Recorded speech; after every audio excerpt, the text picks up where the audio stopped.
And welcome to the Northside Baseball trade deadline live stream. It's our first time live streaming here, and I have Jason Ross with me here, and also I have Mitch Woodmeyer, if I can ever get him on the screen. There he What's up, is. Mitch? Okay. How's it going? And you pronounced my last name correctly. Look at Yeah, I more than I kind of lucked into that, so I wouldn't give myself too much credit. that. I'm gonna shift you into the point position there, Mitch, because I'm only going to be here for 30 or 40 minutes. We have a list of bullet points that we're going to run through, talking about the Cubs trade deadline, what we might expect. Matt Trueblood will probably be joining us later, along with Brandon Glick, both of Northside Baseball. And, best case scenario is the Cubs actually finally get something done while we're sitting here talking about them. I wouldn't hold my breath. This has been an incredibly slow deadline, even by previous deadline standards, where when you're 20, we're 26 hours, so we're not quite 24 hours from deadline yet. But I mean, Brian Hayes is the big name so far, which isn't exactly knocking anybody's socks off. But let's start with the first bullet point: minor league rosters and guys being pulled. What to look for, who's playing, who's not. Jason, you want to take a lead on that? Yeah. So the Iowa Cubs played today. Just couple of key updates there. James Triantos did not play. I would guess it's probably just routine off day, as no trades have happened yet. And he's kind of had a weird season. But a few things that did happen during the game. Kevin Alcantara hit 2 home runs today off of Bubba Chandler. Pirates #1 pitching prospect right now. So that's going to make him look a little good headed into tomorrow. I would kind of guess with Vidal Brujan being DFA'd that either Alcantara is going to be up with the Cubs in a couple of weeks as kind of like the fourth outfielder kind of guy, or he's going to be with another organization. Jordan Wicks went 4 1/3, struck out 6, didn't walk anybody, didn't give up any runs, and had 9 whiffs. So that was really good too. I think that's another name to maybe keep an eye out on. Actually, the more I think about it, I think Jordan Wicks is probably the guy I think is most likely to be traded in the next couple of days. With Tyon and Assad coming back. Assad also pitched today, sat like 92, 93. So he looked okay, a little rusty, but he's probably a couple of weeks away from helping with the team. So Iowa was kind of the big one, and with the game already done today, we're not going to be able to see Hug Watch today. And I think they play tomorrow evening, so I don't think we'll see that either. So I guess if you're lineup watching in AAA today, you're probably not going to see much from that aspect. As an aside, totally un-Cubs related, but we are prepping for a Correa trade on our Are Twin you? site. Yeah, like it seems like it's becoming more real than we expected. Okay. Twins going full-blown poverty franchise on Major League Baseball. And but anyway. Well, feel free to give the Cubs Joe Ryan if you guys are getting rid of everybody. Yeah, I mean, might as well, right? I mean, the for sale signs up, come and pilfer the Twins pitching talent. It seems like the thing to do. What are your thoughts on Ballesteros over Casey coming up? I mean, I thought it was kind of a nothing thing. It just kind of signifies that more teams are probably interested in Casey, which makes sense. Yeah. I also think, just from, I'm a big Owen Casey guy, but his profile of kind of swing and miss in his past is probably not one that's going to translate right away at Major League Baseball. I think he's probably going to take, my guess is probably 200 to 300 plate appearances before he kind of like eases into it. And one of the things that really translates from AAA to Major League Baseball is at least contact ability. My Ballesteros has in spades. Even when Matt Shaw was struggling this year, his struggles weren't necessarily making contact with the baseball. It was quality of contact with the baseball. Owen Casey makes great quality of contact with the baseball, but I do think he's going to really struggle for a little while to get his kind of feet under him. So, if you're the Cubs, you're playing the Brewers today. You got Freddie Peralta on the mound, and you're saying, okay, like who do I think is going to have the best chance to have a good game, today? Moises Ballesteros has seen Major League pitching. He's got a better hit over power profile to him. He probably gives you like, defensive kind of versatility, and just that, in worst case scenario, you needed a catcher. Like, he kind of adds that. You can kind of stick almost anybody out in left field if you really are desperate to it. So I think when you add all those things up, even if he's just here for one day, I think you have that. And then, if Owen Casey strikes out 3 times and you're expecting to trade him, tomorrow, I think smart organizations aren't really going to hold that against you too much, but that probably leaves just a little bit of a sour taste in your mouth, as you go into that. So I would kind of hope that isn't that's probably what the Cubs did. I don't know how you guys feel about that, but that's kind of how I was reading it. Yeah, and teams usually, especially with top prospects, definitely with top prospects, they're not all that keen on saying, "Hey, we're going to call you up and you're going to be here for 3 days." I mean, if you're going to call up a top prospect, you want to give them a little bit of run, because especially somebody who's going to miss a lot, because somebody like Casey, you give him Yeah. 3 games, he might go 0 for 9 with 7 strikeouts. That's just Yep. his profile and what he's going to do. And then you don't want to flip him back to the minors after that. I mean, No. what are you getting out of it? What is anybody getting out of that? It's basically nothing. You might be messing with a guy's head a little bit, and you're not going to get any kind of performance. You don't do that with top prospects who you are either maybe going to trade, but also might have an organization for 8 years. What is 2 weeks in the grand scheme of things? Yeah, it's not a lot. And I think, we kind of saw last year with Kevin Alcantara at the end of the year. He had like 10 games up at the major leagues, but at least it's the end of the year. So if you're going to kind of give a short run like that, or Moises Ballesteros, who you always knew was just going to be up for a short IL stint, I have a feeling, and my guess is that Moises Ballesteros may really only be here for one day. I think if with the off day tomorrow and DFAing Brujan, right now, there is nobody on the Cubs roster that you could stick in center field and feel comfortable about it, outside of like Seiya Suzuki on like a pretty emergency situation. They tried it once already this year, and I don't think that that's going to happen very much.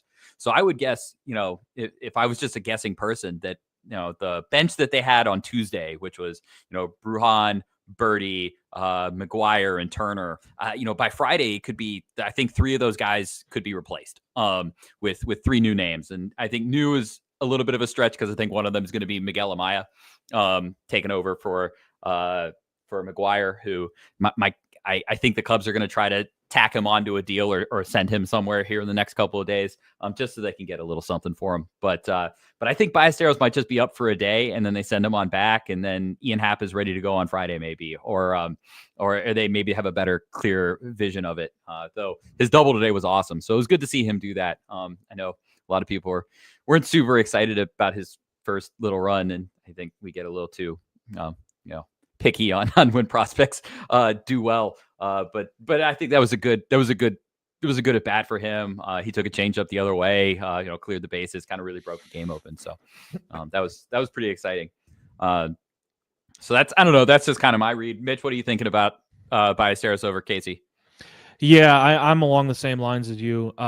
I also agree with Brock talking about, bringing up a top prospect and then, doing it on a basis where, are they even going to be in the everyday lineup? Are they going to be a bench role? Things of that nature. I think when I thought about the Cubs, not to go too far off the track, but I basically agreed with what you were saying about Ballesteros over Casey. But a little bit of reluctance I had if the Cubs try to trade for a third baseman is, what does that mean for Matt Shaw? Do you want him in a bench role then, and really taking a big hit into his playing time, or would they consider putting him back down in Iowa? And when I thought about like guys that would fit the billing, I thought maybe like Suarez, just because he is a rental, because you got to imagine the long-term plan for the Cubs is still for Matt Shaw to be your everyday third baseman for their, next year and beyond. That's why I didn't think a guy like Ke'Bryan Hayes, who gets traded to Cincinnati today, made much sense for the Cubs, because he's not a rental. He's a guy that's under contract. He's a controllable third baseman for the foreseeable future.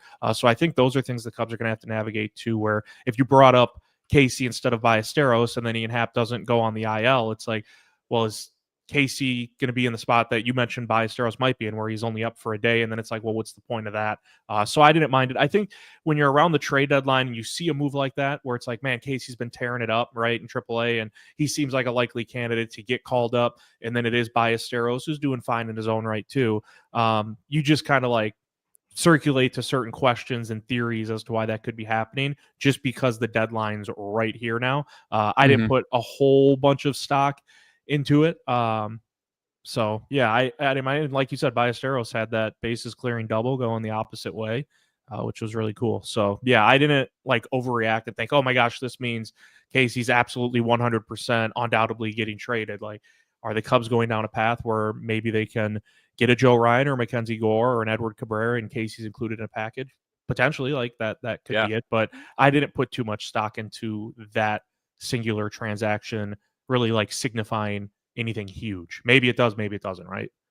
Yeah. Like I saw Willie Castro got pulled today from the Twins game, and he was getting a couple of hugs in the dugout, and I was like, oh, he must have just got traded. Then Jeff Passan tweeted like, oh no, Willie Castro wasn't traded. It's like we see these little things that if they weren't happening right around the trade deadline, we probably wouldn't be like having all these alternate theories, ideas, thoughts as to why it's happening. So yeah, I didn't put too much stock into it. With the Twins, I think all the players are preventively hugging each other, just assuming that at some point in the next 24 hours they're going to be traded. So everyone's just getting their hugs out now, just in case they, have to rush out the door later. So you're not for the Twins being like sell everything, rebuild type thing here? No, there's no point with Buxton, and they might be trying to move Correa. I think that's a mistake, but they have a lot of young, controllable pitching, and there's really very little point in completely rebuilding right now. I gotcha. That's fair.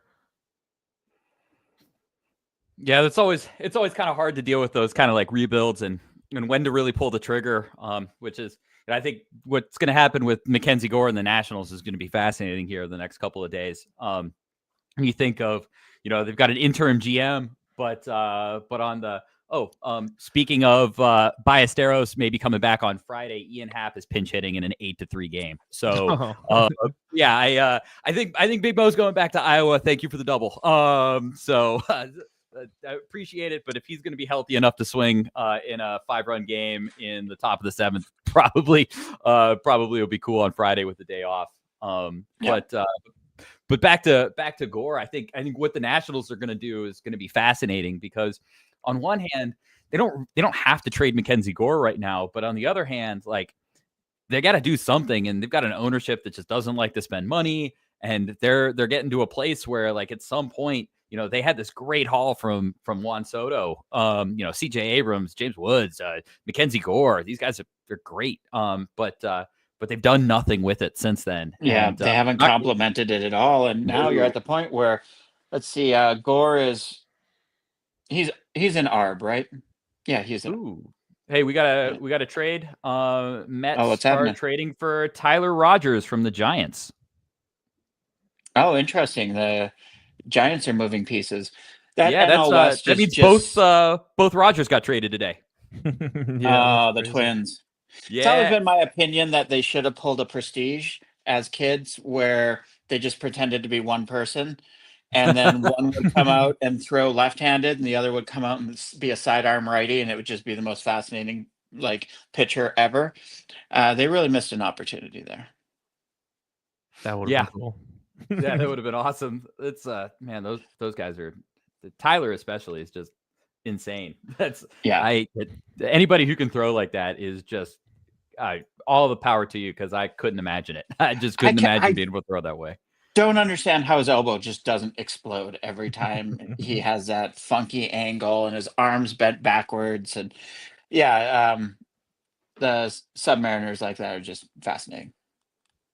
Yeah, they blow my mind. I've hit against a couple of them in my lifetime, and anybody who complains about not being able to hit 83, try hitting submarine style just once in your life, because it as a hitter, I go up there and there's a hit box that's like a pitch window that I'm looking for, and it's kind of over by the arm side ear of a pitcher, right? And then you're looking at this guy's knees, because that's where you're basically looking for the pitch to come from, and And that just messes with you because you're not used to looking at somebody's knees when they throw, but you're staring at this guy's knee. And it really messes with your like sight vision and the amount of like kind of like break and movement that they can get on those things.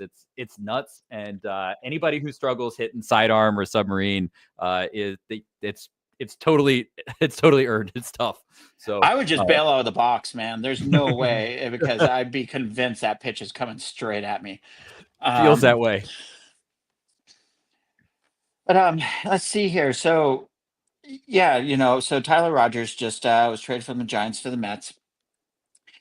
But there's been so little action. None of what I would consider even middle of the road players have moved at all. I mean, that everyone is waiting until the last minute. And deadlines have become increasingly that way, but this one feels like it's pushing even more up right until the last minute, which is interesting because you have to feel that there's a higher chance that some players are just going to be left unmoved. If everyone's waiting till the last 24 hours, well, the Cubs are only going to, pick up one good rotation arm. If there are four that are in play, if the Cubs don't remove themselves until, 3 p.m. tomorrow, and then all of a sudden they're out of the game, how do the remaining pieces fall in that short of a window of time? It's really going to be interesting to see what happens. Usually, I was just going to say, as like a comparison for like the NBA, a lot of times with trade deadlines, and it applies to baseball in some years, sometimes there's like a key guy and you're just waiting for that domino to fall and then the dam will break and there'll be a bunch of other trades. I think like in the NBA this past year, it was Jimmy Butler. Like he and Miami clearly were splitting up. It's just like, where's he going to go? And is it Phoenix? Is it Golden State? Is there going to be a dark horse suitor that comes out of nowhere? And you're waiting for that piece to fall and then other trades will come with it. I feel like with this deadline with baseball, there's some good names that are reportedly available and out there, but there's not like one name that like the top 3 or 4 teams are all in on and you're just waiting for that trade to happen. It's just been almost like eerily quiet to me with how the deadline's kind of gone. And like you said, Brock, it's kind of trended towards that direction. But I do think some years you have like one guy where it's like, okay, the 3 of the top teams in baseball that are buyers that are contending for a World Series are all in on this guy, and we're just waiting to see who wins, the struggle or the war amongst those 3. I don't think there's a name like that this year. There's a lot of good names out there, but kind of just waiting for the dam to break in general with a couple of trades. Well, outside of Eugenio Suarez, which I can never get that tongue out of that name out of my mouth correctly. Don't worry, Brock. I was gonna say, so I speaking of Eugenio Torres's name just for a moment. I live in Lexington, so I go up to Reds games all the time, and up there they have a kid say the batters in one inning a game. And it never failed. It was always Eugenio Suarez was coming up, and you'd watch this poor 4 or 5-year-old kid in front of a half-empty Great American Ballpark. Sorry to all my Reds fans out there. And they would struggle to say that poor guy's name. So feel no shame. You're doing it live on StreamYard. It's a little bit easier than doing it in front of Great American Ballpark. Yes. There are many traumatized Cincinnati Reds children out there who have had to say that name. But outside of him, and maybe somebody's escaping my brain right now, there aren't any high-profile must-get top of the field rentals. Like almost everybody, especially on the pitching side, they're guys like Joe Ryan, 2.5 years. They're Mackenzie Gore, who either has 2.5 or 3.5. They're guys with a lot of control, and that means a significant portion, if not all of them, will not be traded because not everybody's going to pony up the required prospect capital to get those guys. And this deadline, I'm trying to think of when almost everybody interesting in quotes in play was a long-term acquisition. It feels like this is really bereft of just these rental guys where you're like, there's no 2008 CC Sabathia where it's like the Brewers pick him up and are going to have him pitch 120 innings over 2 months. Just something absurd where it's going to completely change the fate of a franchise for 2 months. There aren't those guys this year. I'm going to throw a question your guys' way.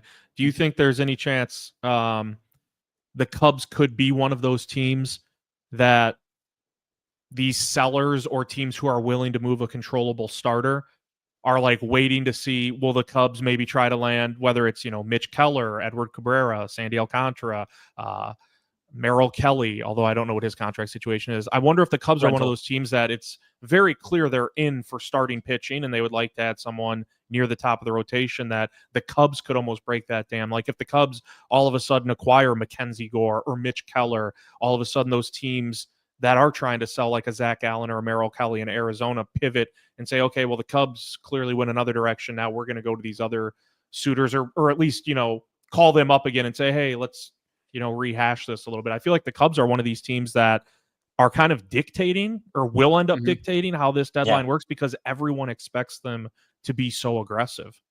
Yeah, and there's so many different ways they can go. Like Sandy, for example, like how much are you going to pay for him at this point? Yeah. Like I personally think Alcantara is going to be just fine. I think, some guys take a while to come back from Tommy John.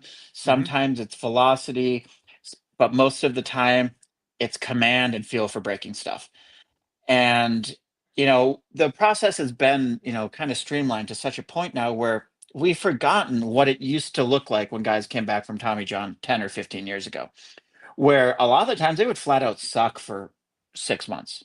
And then all of a sudden they'd be right back to who they were, either late in the season or the following season.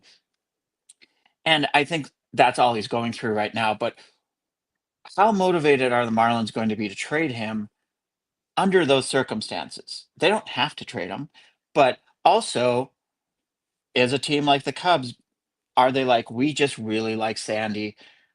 We're going to pay 95% of peak Sandy value, expecting him to get back there at some point. Yeah, and what was it? I think is it Ken Rosenthal today said the Cubs were one of the most active teams. What he expected to be one of the most active teams at the deadline.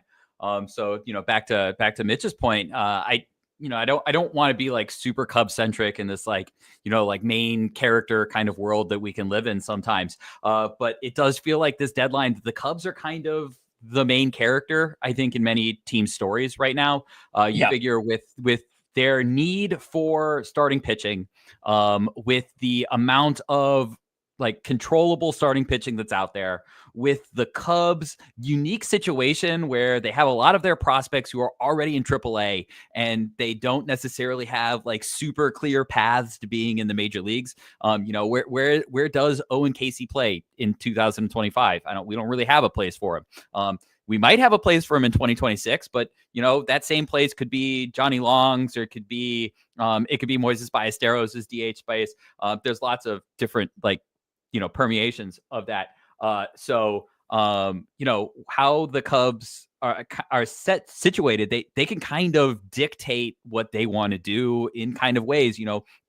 If the Pirates don't want to be reasonable about Mitch Keller, then but the Marlins want to be reasonable about Edward Cabrera, then that's the way you go. And if the Cubs then lose those AAA prospects that maybe the Diamondbacks were holding out for to get in a trade for Suarez, then maybe that breaks the dam in that aspect. So then they take a trade and we start to see things rolling. So, I try not to always believe that the Cubs are like the it team, but I do think that this deadline is kind of uniquely situated where the Cubs want to make a move.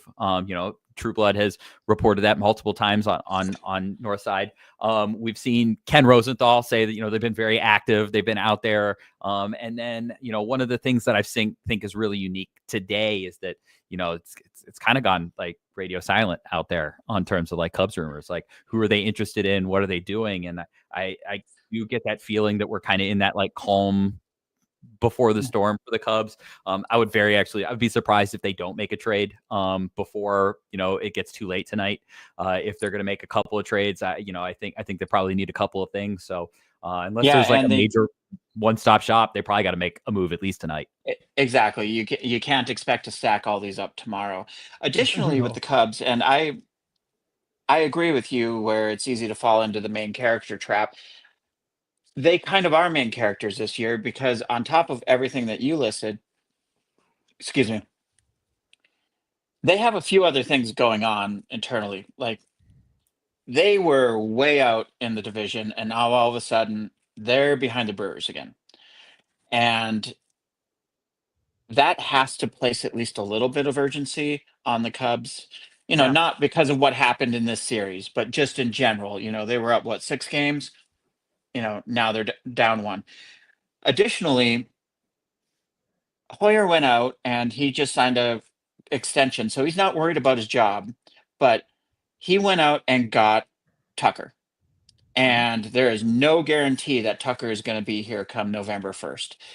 So, on top of everything that you listed of having the pieces, having they have almost everything to really make a run into October, but there's a little bit of urgency as well.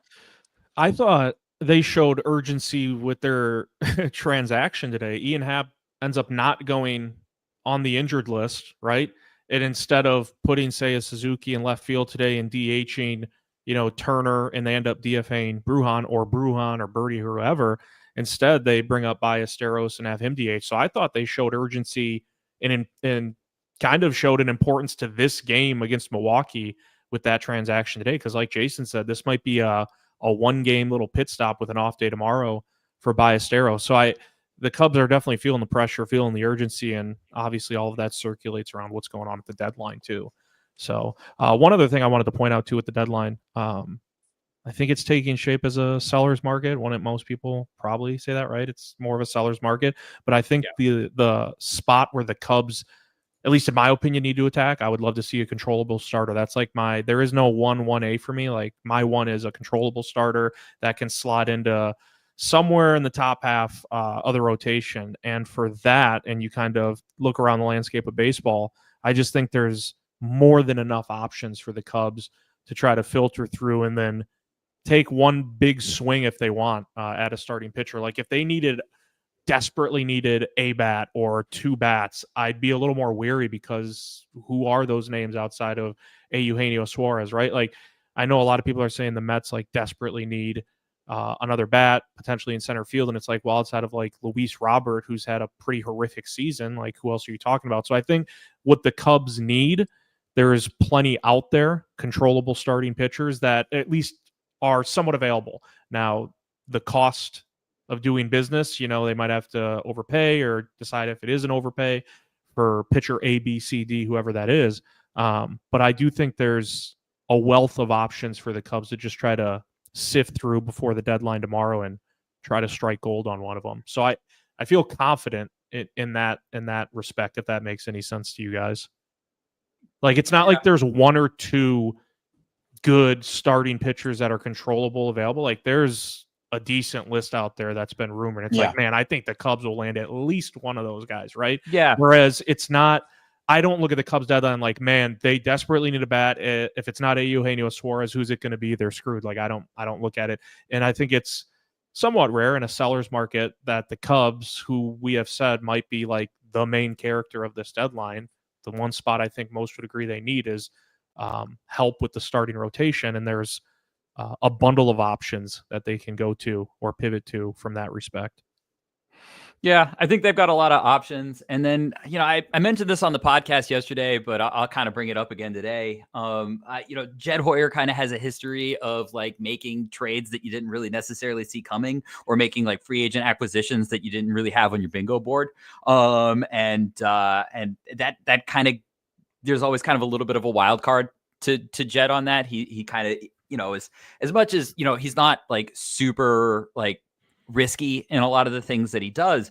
He is creative in how he goes about things.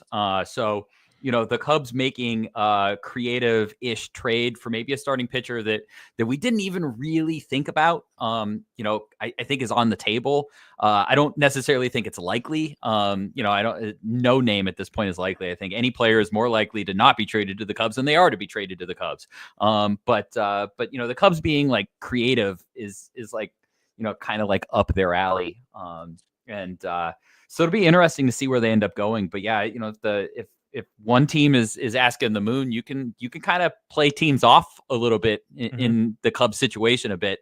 If you're looking to maximize Mackenzie Gore right now, if you're looking to maximize Mitch Keller right now, if you're looking to maximize Edward Cabrera right now, or Joe Ryan or Sandy Alcantara, the Cubs are one of the games in town that can offer you AAA talent right away. And I don't think there's a lot of teams who can kind of offer that close talent that the Cubs can. So if you want to make this a quick turnaround, the Cubs are a kind of a unique team to be able to do that. And so, while a lot of times we think of this being a seller's market, and I don't want to say again that the Cubs are like kind of playing off 5 teams and it's like, come take my price, but they can kind of combat that just a little bit with saying, hey, you know what, that's fine, I'll go somewhere else. This is where I'm going to spend my money, type of a thing. If somebody's just not willing to really negotiate in good faith. Jason, speaking to that, if I can ahead. real quick, like the Kyle Tucker trade was pretty creative. Like you talk about a player of Kyle Tucker's stature getting traded. Normally you're thinking like, okay, there's a wealth of prospects going the other way. Instead it was Paredes, who's an established MLB player, Hayden Wisniewski, who's, spent most of his last year and a half at the major league level with the Cubs. And then you get the one prospect who ends up, starting with the Astros at the major league level in Cam Smith. But I think typically when, like, look at the Juan Soto trade that we referenced earlier with Washington and San Diego a couple of years ago, it was all these prospects going back to Washington. And typically a player, I feel like, of Kyle Tucker's caliber, you trade him, it's for a bundle of prospects. And instead the Cubs traded away 2 guys who were playing in the majors that were, all right, good, right? Especially Paredes. And then Cam Smith was kind of like the diamond piece, I guess, for Houston in terms of prospects. But when I saw that trade, I was like, that's like one of the words that comes to mind is creative, like you were saying, Jason. So yeah, the Cubs definitely have that going in their favor too. They can get creative with certain things. It's that reason that I've thought the Cubs and Twins line up all deadline for Joe Ryan, or particularly Joe Ryan, because I would place the Cubs' need of a frontline starter who's going to start a playoff game as higher than any reliever. But they have Ballesteros, who has to be pretty appealing to the Twins because the Twins don't have any catching depth in the minors, and they're also kind of giving up on this season. They might want to flip Ryan Jeffers to like the Padres. Padres have the worst catching tandem since, I don't know, the Cubs last year. Bad. Shout out It's Jan really Gomes. bad. It's really bad. It's like a 55 WRC plus. They're trotting out a 105-year-old Martin Maldonado. It's ugly over there. They might want to flip Jeffers, pick up Ballesteros. The Twins feel relatively confident they can develop a catcher defensively. Twins can't develop a hitter to save their lives. So it makes a lot of sense to really be on the phone with the Twins a lot. But again, in this market, maybe the Cubs don't really like Joe Ryan that much. I mean, there are 2 Marlins starters. There's Mackenzie Gore. There's just a wealth of starters to really hone down. Who do I like? Whose stuff do I like? What attributes do they have? What is their player profile that we think we can kind of take a half step higher? Yeah, it's Jason brought up earlier like a one-stop shop. I think for the Cubs too, Minnesota could offer that. And those are harder deals to navigate and to get done. But in terms of what the Cubs potentially could be looking at, what they need, you talk about getting a Joe Ryan and a Griffin Jacks, Joe Ryan and a Willie Castro. The Twins have so many fascinating pieces that I know you don't want them to do it, Brock, and I understand that side of it. But if the Twins do go into like over aggressive full sell mode, the Twins line up not only, you said, as like a perfect fit for the Cubs as a trade partner, but as a one-stop shop if the Cubs and Minnesota wanted to entertain that. with just what they potentially could have available. Yeah. Again, those Yeah, are you harder could. deals to get done. Like, how do you try to find the right price for Joe Ryan and Griffin Jacks in the same deal, or Joe Ryan and Duran would obviously be crazy, but maybe more feasible for like a Joe Ryan and a Willie Castro to try to figure that compensation out. But I know the one-stop shop thing has been reported and brought up on more than one occasion with the Cubs. I think Arizona was listed as one of those teams, right? Where it was like, hey, the Cubs could try to maybe get Merrill Kelly or Zach Allen plus Eugenio Suarez, like one of those starters plus Suarez.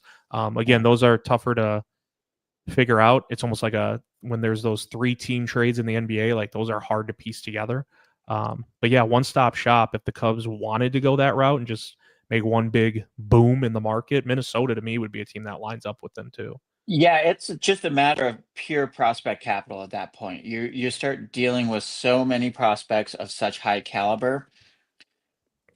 It gets really hard for the Cubs and Twins valuations on those players to line up at a certain point, where it's like, maybe the Twins are high on Ballesteros, maybe they're not.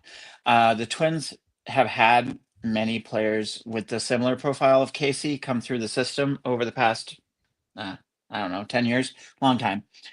They've never been good at developing them consistently, so maybe they're just not high on Casey. And you're talking about 5 years of control between Duran, or one of the relievers, and Joe Ryan. Yeah. That's just a lot of prospect capital, and a lot of agreement needs to happen on what prospects are worth. And the higher the prospects and the more there are of them, the more likely it is for teams to just simply disagree fundamentally on the value of those prospects. I've been kind of mulling it over today and thinking about like where could the Cubs do some one-stop shopping and make things happen. And one of the teams that I feel like the Cubs one have like a history of trading with, but two, I think that might match up better than we realize is Cleveland. One, the Cubs love to kind of take a, when we think of starting pitching that Jed Hoyer likes, I think Shane Bieber kind of like really matches up with like, and I know he's not super controllable. He's got a player option. So, bear with me with where I'm going to go here. But when I think of like pitchers that like Jed Hoyer likes, like Shane Bieber, like kind of like nails. He's coming off of an injury. He's going to be a little bit undervalued. Velocity was up to 93 down in Double-A in his most recent start just a couple of days ago. He looked really good. They did this with Matthew Boyd essentially, and so I think Shane Bieber is a name and a pitcher who fits in. And maybe they don't go controllable starting pitcher, and I know Class A and everything like that. So I'm kind of going into it, but Caleb Smith I think is a reliever that the Cubs would really like. And then on the flip side, what does Cleveland like more than anything? Outfielders who have big power and they don't care if they strike out. And, if I'm looking at the Chicago Cubs minor league system, I'm looking at Owen Casey. I'm looking at Kevin Alcantara. These are guys with power who strike out, and Cleveland is a team who just does not care about that. The Cubs made the Eli Morgan trade a while ago, and who did Cleveland trade for? But Alfonso Rosario, who was a outfielder in Myrtle Beach, who was a high strikeout guy. He's actually had a pretty good season. That trade hasn't really turned out so well for the Cubs, sadly. Kind of a bummer right there. But when I think of teams that have a history of making trades, you've got Carter Hawkins and their connection. You've got Shane Bieber, which is a name that the Cubs have been after before.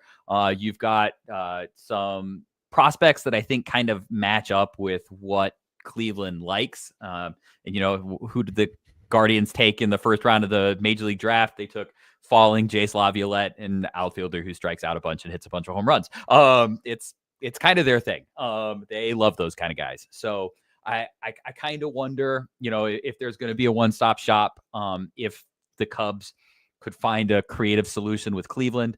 That was just kind of a team that I think they always kind of match up with well in the past. I kind of know what Cleveland has like really targeted, and the Cubs kind of have a little bit of that. So I'm kind of curious to see if that could be a thing. If we talk about those kind of trades that we didn't really see coming, I think a Shane Bieber, Caleb Smith trade would be right up that kind of like, wow, I didn't really think about that, but also kind of makes sense, kind of a It thing. absolutely So makes sense. The more you were talking about it, the more you'd kind of talk me into it, because I unfairly I had kind of discounted Cleveland after Clase decided to put it all on black or whatever he did.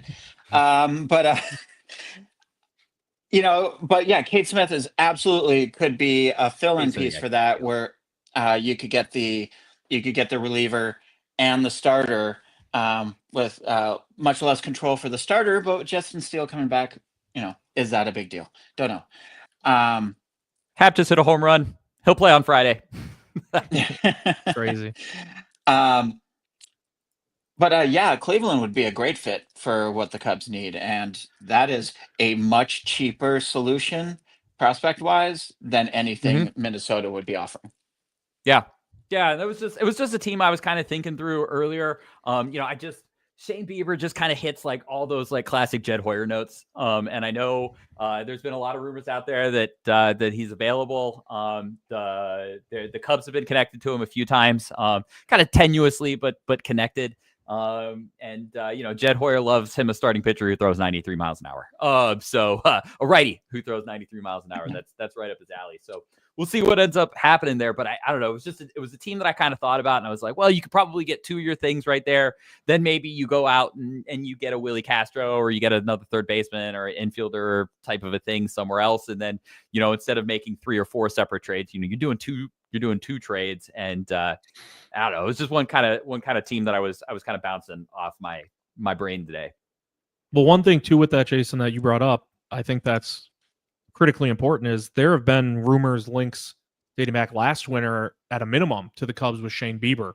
And I think you would have to imagine, like, if Cleveland opts to trade Shane Bieber, they aren't doing so from a position of power, really, because he's returning from an injury. He has a player option in his contract for next winter. So it's like he could just be a rental. He could end up being a rental, opt out of his deal, and then become a free agent. So he's a fascinating one for the Cubs that I think you could get him at a price that would be more than reasonable, because there is a risk that comes along with it. He's returning from injury. You don't know how close to the Shane Bieber that we have seen for so long he's going to get to, right? But the Cubs hope that you could max that out, and then if he does, maybe picks up his player option. But yeah, it'd be a fascinating road for Chicago to go down, and maybe they've kicked the tires on it already, because I don't think from a Shane Bieber perspective that Cleveland is in a position of power if they opt to deal him, because teams like the Cubs will certainly be cognizant of the player option. What if he's not anything close to the old Shane Bieber when he comes back from the injury, because he's been out for so long? But he is an intriguing name, because at his best, like, peak Shane Bieber, that is certainly a number 1, number 2 in the rotation type of guy. He's looked really good. He's really looked good in Double-A. I was kind of digging into him today. I don't have any StatCast from him because he's just been playing in Double-A. We don't have that. But fastball velocity was sitting 93 to 94 from reports. That's the highest velocity that he's hit since 2020. So it looks like velocity's back. He had 7 strikeouts in 4 innings and 9 swings and misses, which is pretty good. 10 swings and misses. Sorry, Jordan Wicks had 9 today. But my hope is that if a team does pick him up, that those kinds of things, that velocity I think is huge. If Shane Bieber's throwing 93 miles an hour, that's probably very close to the Shane Bieber that we saw a few years ago. And even if it's not like Cy Young Shane Bieber, but if you're getting like number 3 Shane Bieber, that's a playoff rotation arm. And if you can get a playoff rotation arm cheap, especially in this market, I think you're doing pretty good. So I don't know. He's just, I think if you're asking me what's the most likely rental pitcher, I kind of feel like Shane Bieber is like, if the Cubs don't get a controllable starting pitcher, it'll be like Shane Bieber, and then they'll end up with like Cade Smith as like their controllable arm. A kind of a creative way to back into it in a different way. Yeah, and his player option is a really interesting point to bring up, because I just looked it up. It's 14 mil, and the Cubs do care about 14 million, but they shouldn't. Yeah. They should be quite a bit higher in payroll than they are right now. But aside from that, 14 million is the type of thing the Cubs can blink away. which gives them additional leverage in this because somebody, who might be looking for pitching like the Reds or the Padres, or they don't have 14 million. 14 million player options, a big deal to them. And that will force them to offer less in return, especially, like the Padres don't have two nickels to rub together right now. They cannot afford any kind of risk like that, where if Bieber hurt his shoulder in August and that 14 mil is just gone in 2026. Yeah, it's an interesting piece on the chessboard for sure, and obviously comes with a risk. I don't know if you guys saw, but we had a few comments pouring too. Peter said, if Jed trades Owen Casey, he'll have to come down to Des Moines and take him from me. To which True Blood said, confessing to kidnap right here in the chat. Yes, sorry. Shake my head. And then Matt said Gore. I'm assuming he wants Mackenzie Gore. And then he put Duran from Mini with a question mark.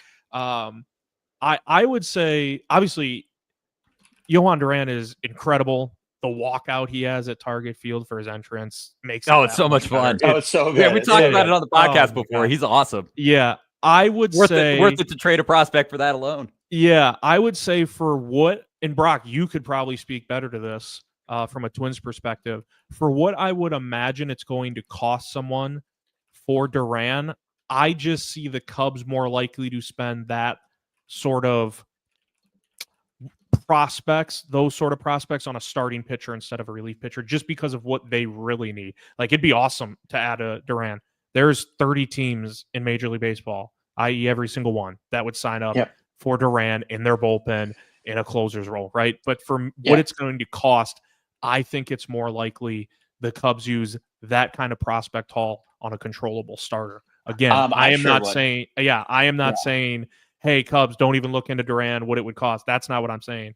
Merely suggesting, I think the prospects that it likely will cost to do business with Minnesota for a Duran, the Cubs will probably pivot towards a controllable starter for that. Because he is going to cost an arm and a leg, right, Brock? Oh, absolutely. They're asking for 2 top 100 prospects. The Phillies inquired on Duran, and they asked for Andrew Painter. They are just, their ask prices through the roof. And for those who don't know, we also run Twins Daily.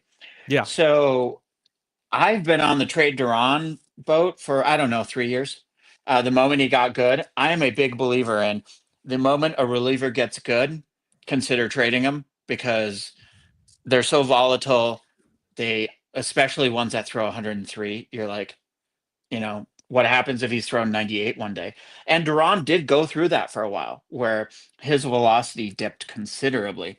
It has since come back up, but not to where it was 3 years ago.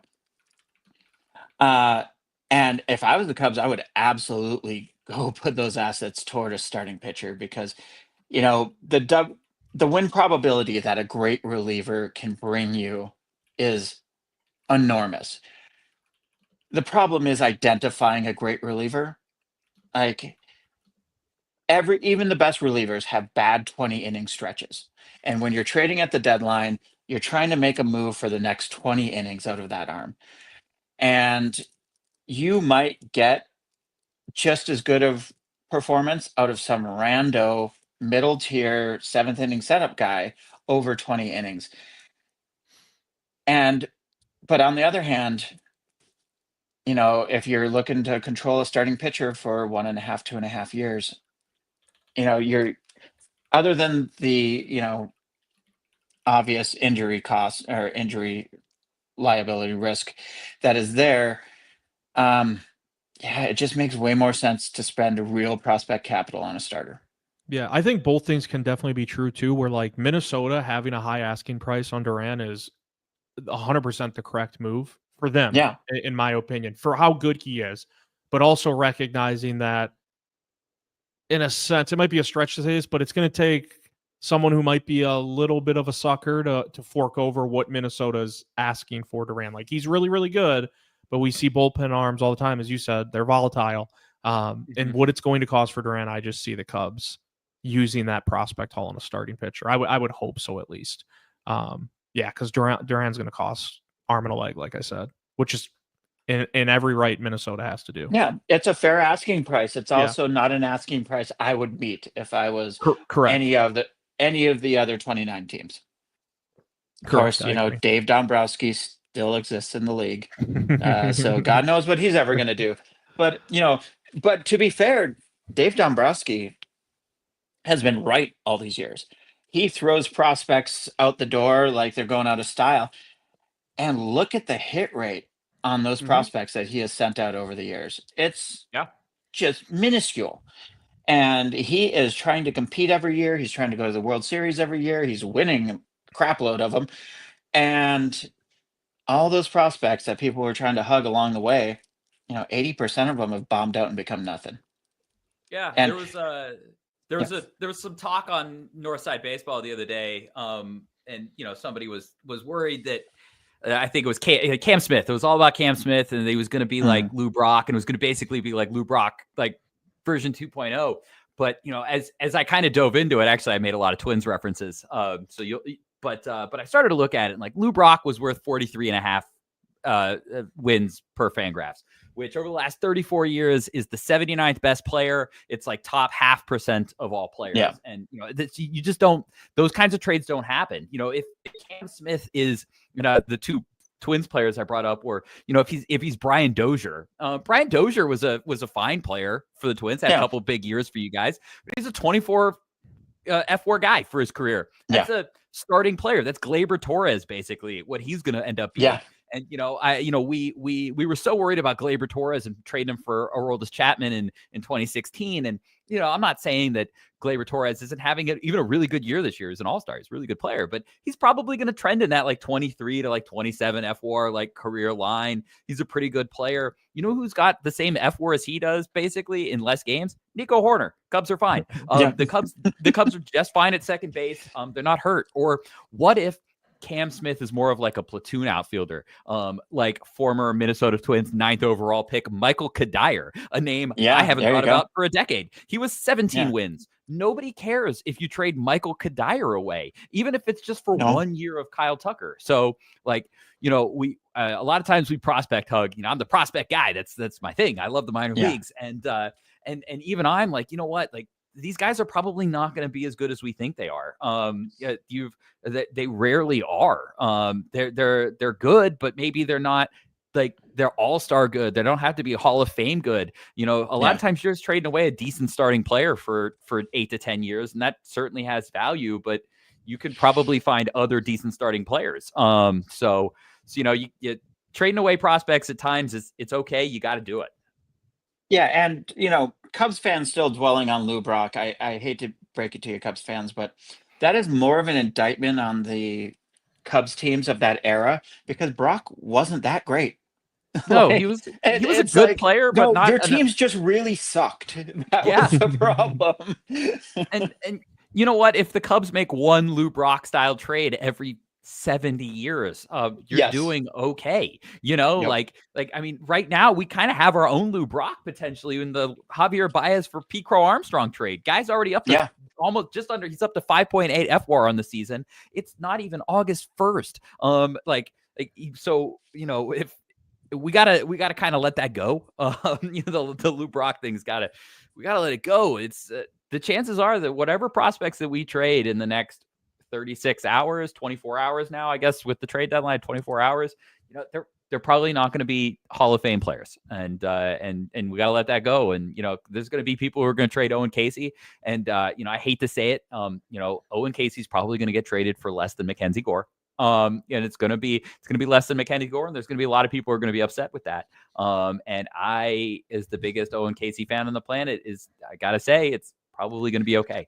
It's probably going to be okay. Yeah, I mean, it almost always is.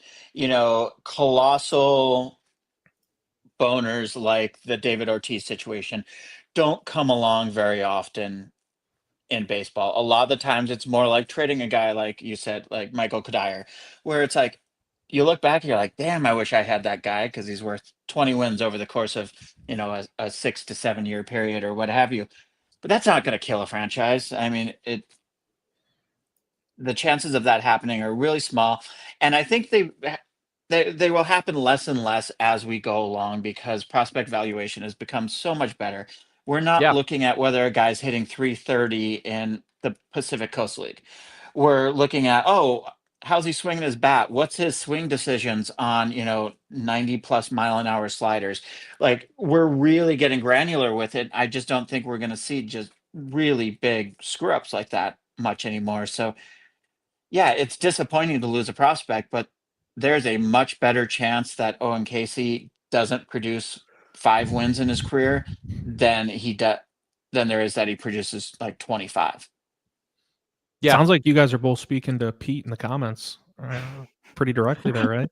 Yeah, I'm speaking to everybody. I post on Reddit. I post on Blue Sky a bunch, and I've seen Cubs social media, and I know where fans are right now. I know how they feel about Owen Casey. The strange thing is that if we took this back 2 months ago to like May, right, late May, when Moises Ballesteros hype was kind of like at its peak, it was flipped. Like, people were fine with trading Owen Casey at that time, but Moises Ballesteros was a hot prospect, and it was like, you can pry him from our cold dead hands. 2 months later, Owen Casey's the hot one. Moises Ballesteros, people are willing to drive him out to wherever they want, and it's just that thing kind of just like flips and flops right now. No, I've been an Owen Casey guy since draft day. I wanted the Cubs to take him in the second round in 2020. I was disappointed when they didn't. I was super excited when they traded for him again. He's only made me look intelligent for my guess on him being a good draftable prospect. He just kind of fit a cool mold that I liked.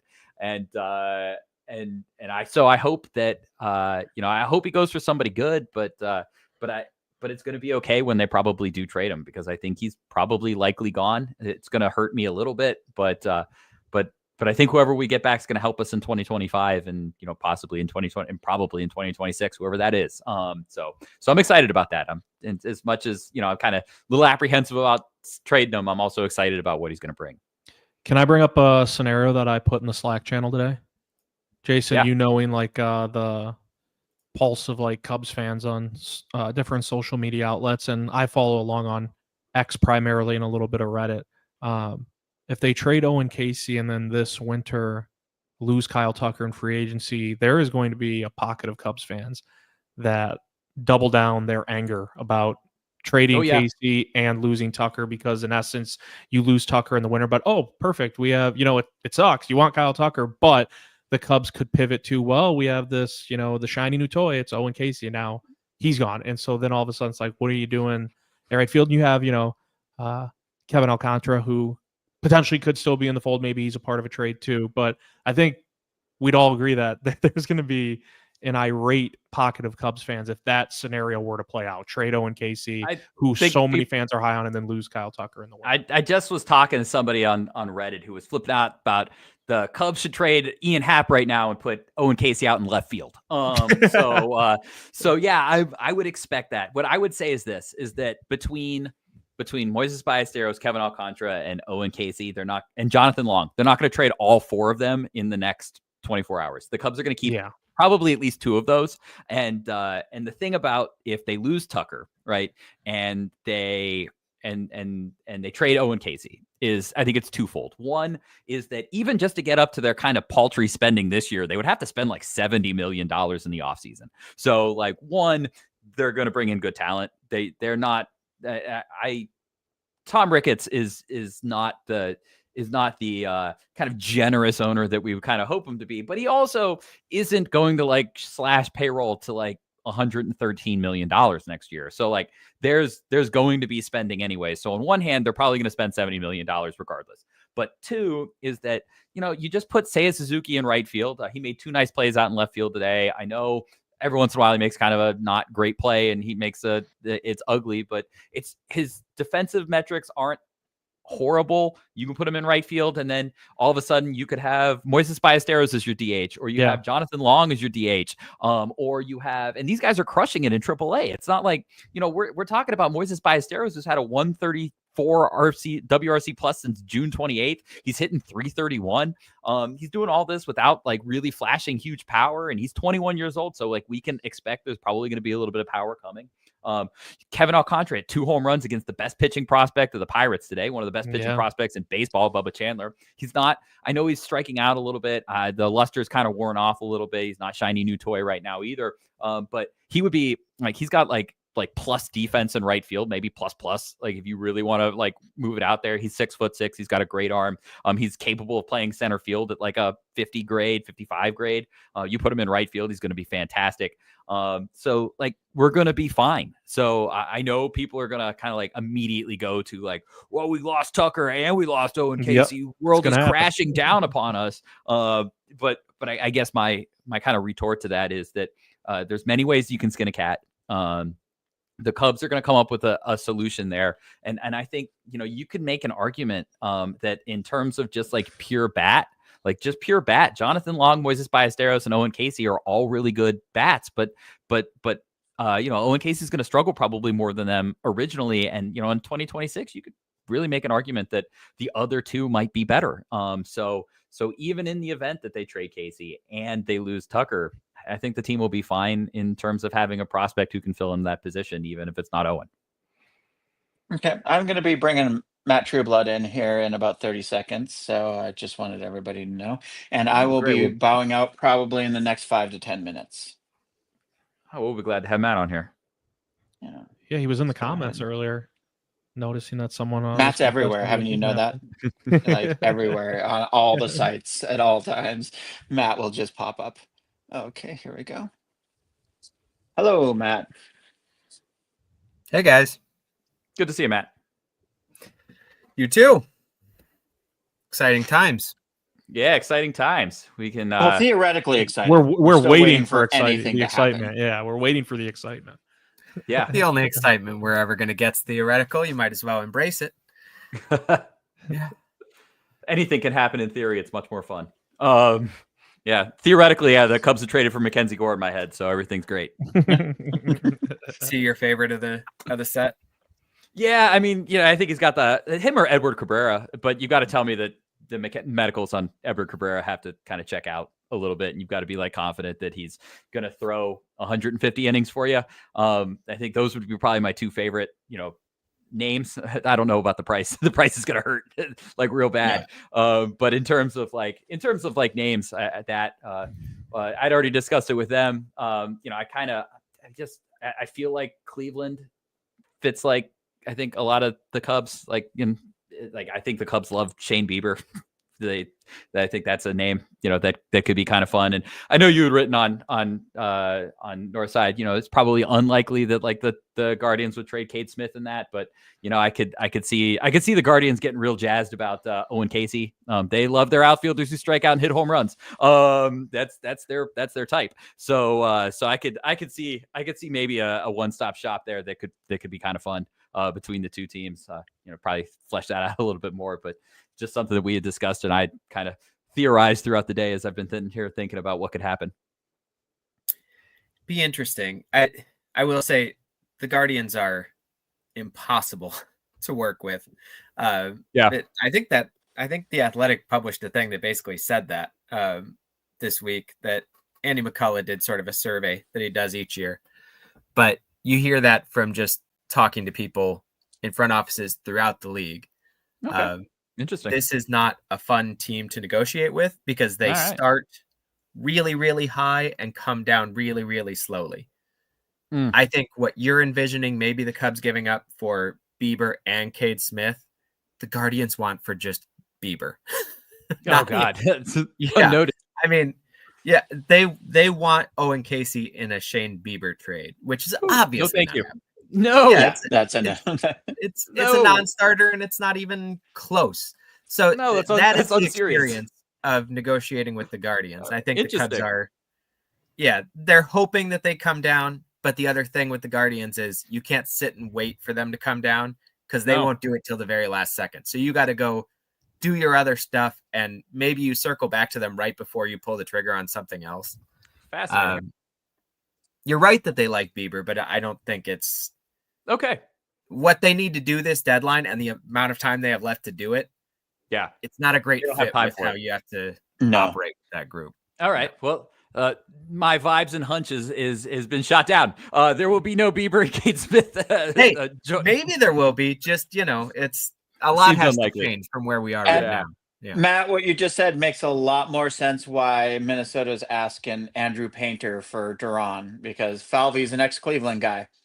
He's like, I'm gonna start at the moon and then come down from there very slowly. And honestly, most teams feel about that same way about Minnesota. Just very, and a little bit about the Cubs too, even though there's less. Well, Carter Hawkins is some Cleveland DNA in that front office, but it's all very value focused. Very, we have to win each transaction that we make, whereas the people who get stuff done, especially at the deadline, in the winter too, but especially here at the trade deadline, it's the people who are willing to break their own rules just a little bit, because this is the thing that's going to do what we need to do. Andrew Friedman breaks his own rules every year. He hates doing it. He tries to assemble 55 pitchers every year so he doesn't have to make a trade in July to shore up his pitching staff. Then inevitably he does, and he slightly overpays for him, and he's okay with it because it's just, at that point, it's what he needs to do. The Cubs are unwilling to budge that way, which has positives and negatives, but it's why we're sitting here still wondering what they're going to do 24 hours to the deadline. Yeah.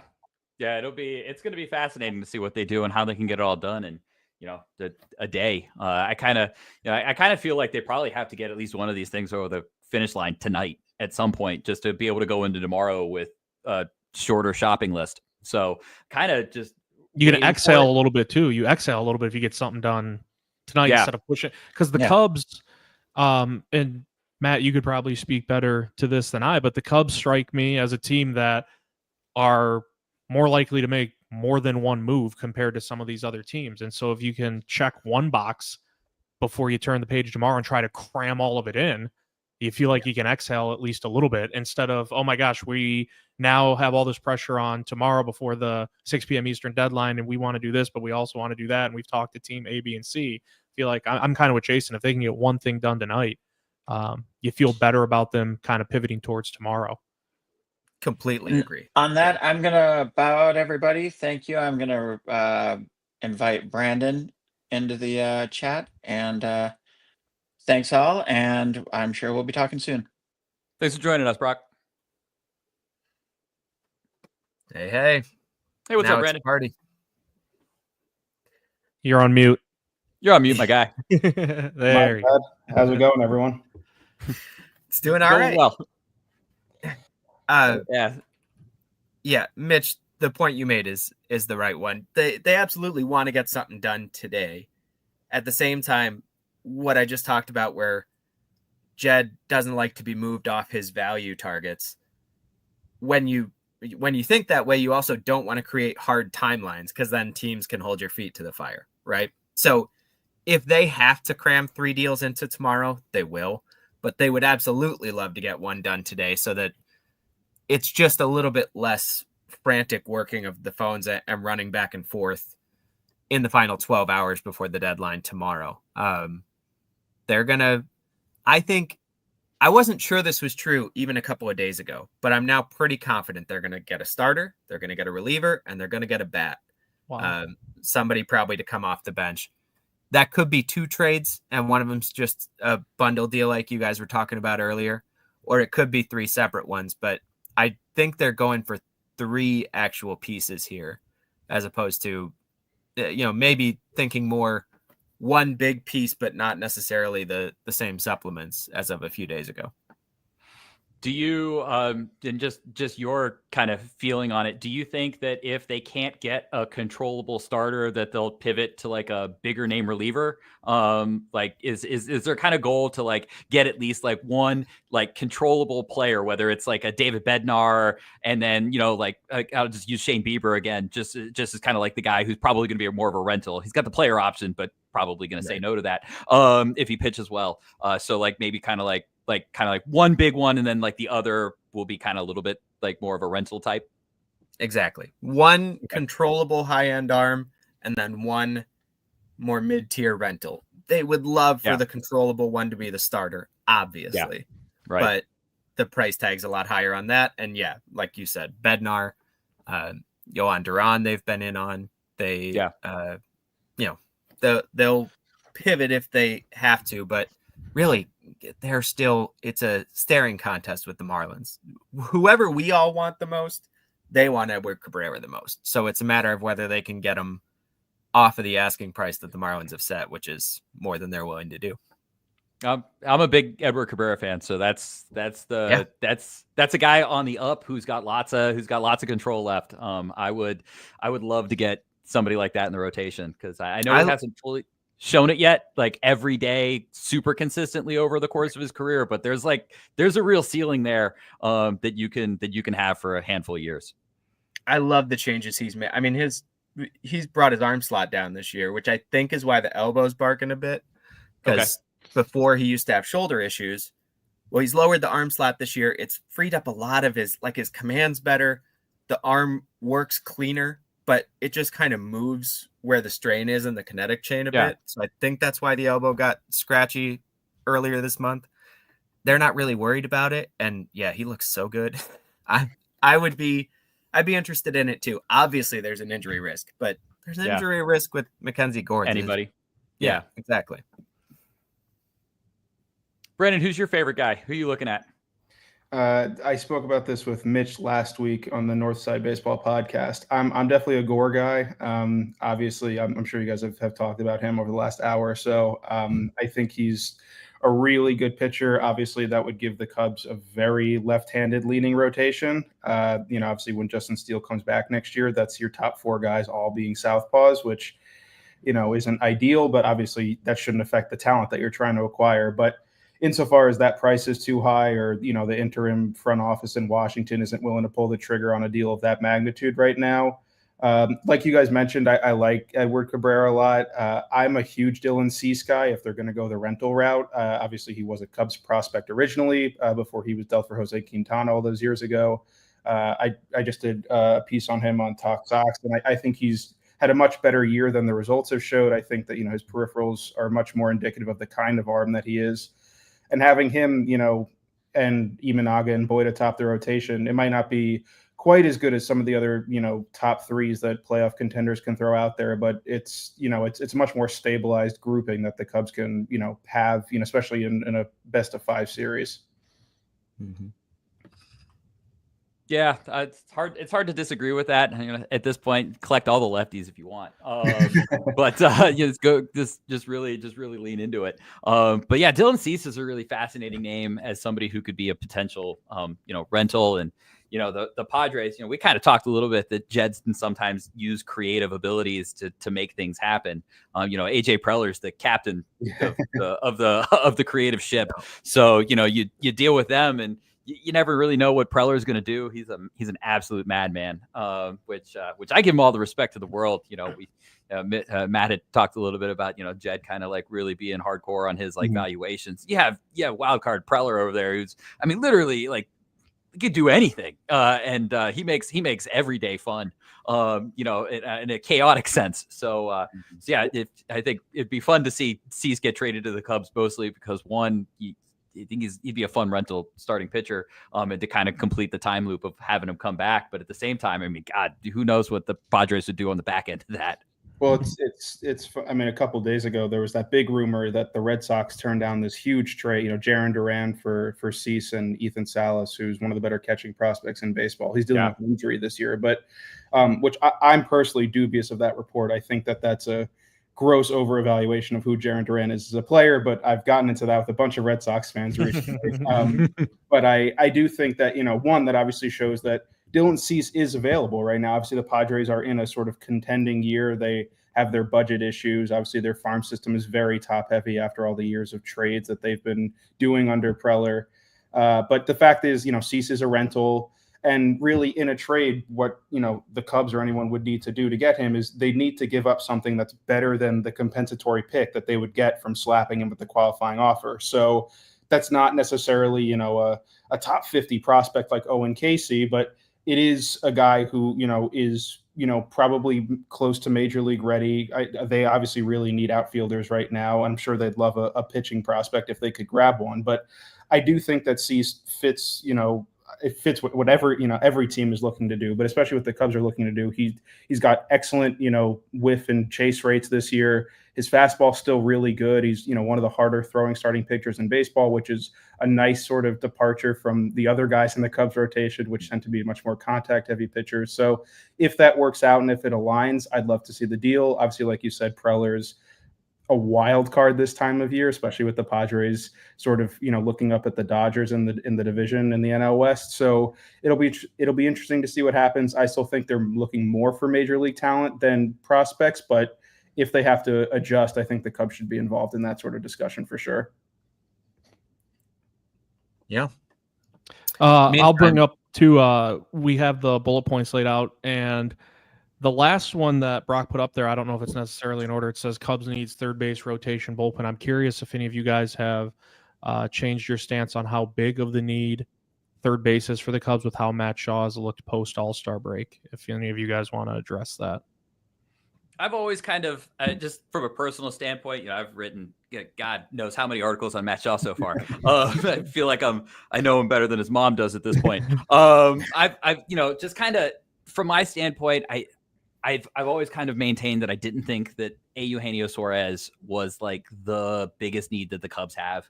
Offensively, they've been very good this year, just lineup wise.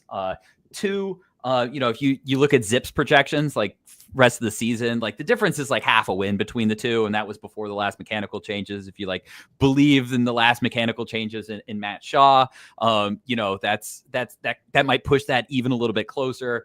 Suarez has had a great year. He's kind of outperformed some of his like expected data, so that doesn't necessarily mean he's going to suddenly revert back to the other stuff. You can outperform that for a full year. But I'm not necessarily sold that maybe all those changes will stick forever. I think the Cubs can get away with Matt Shaw. He's DRS thinks the world of him. I know OAA and StatCast doesn't think as highly of him.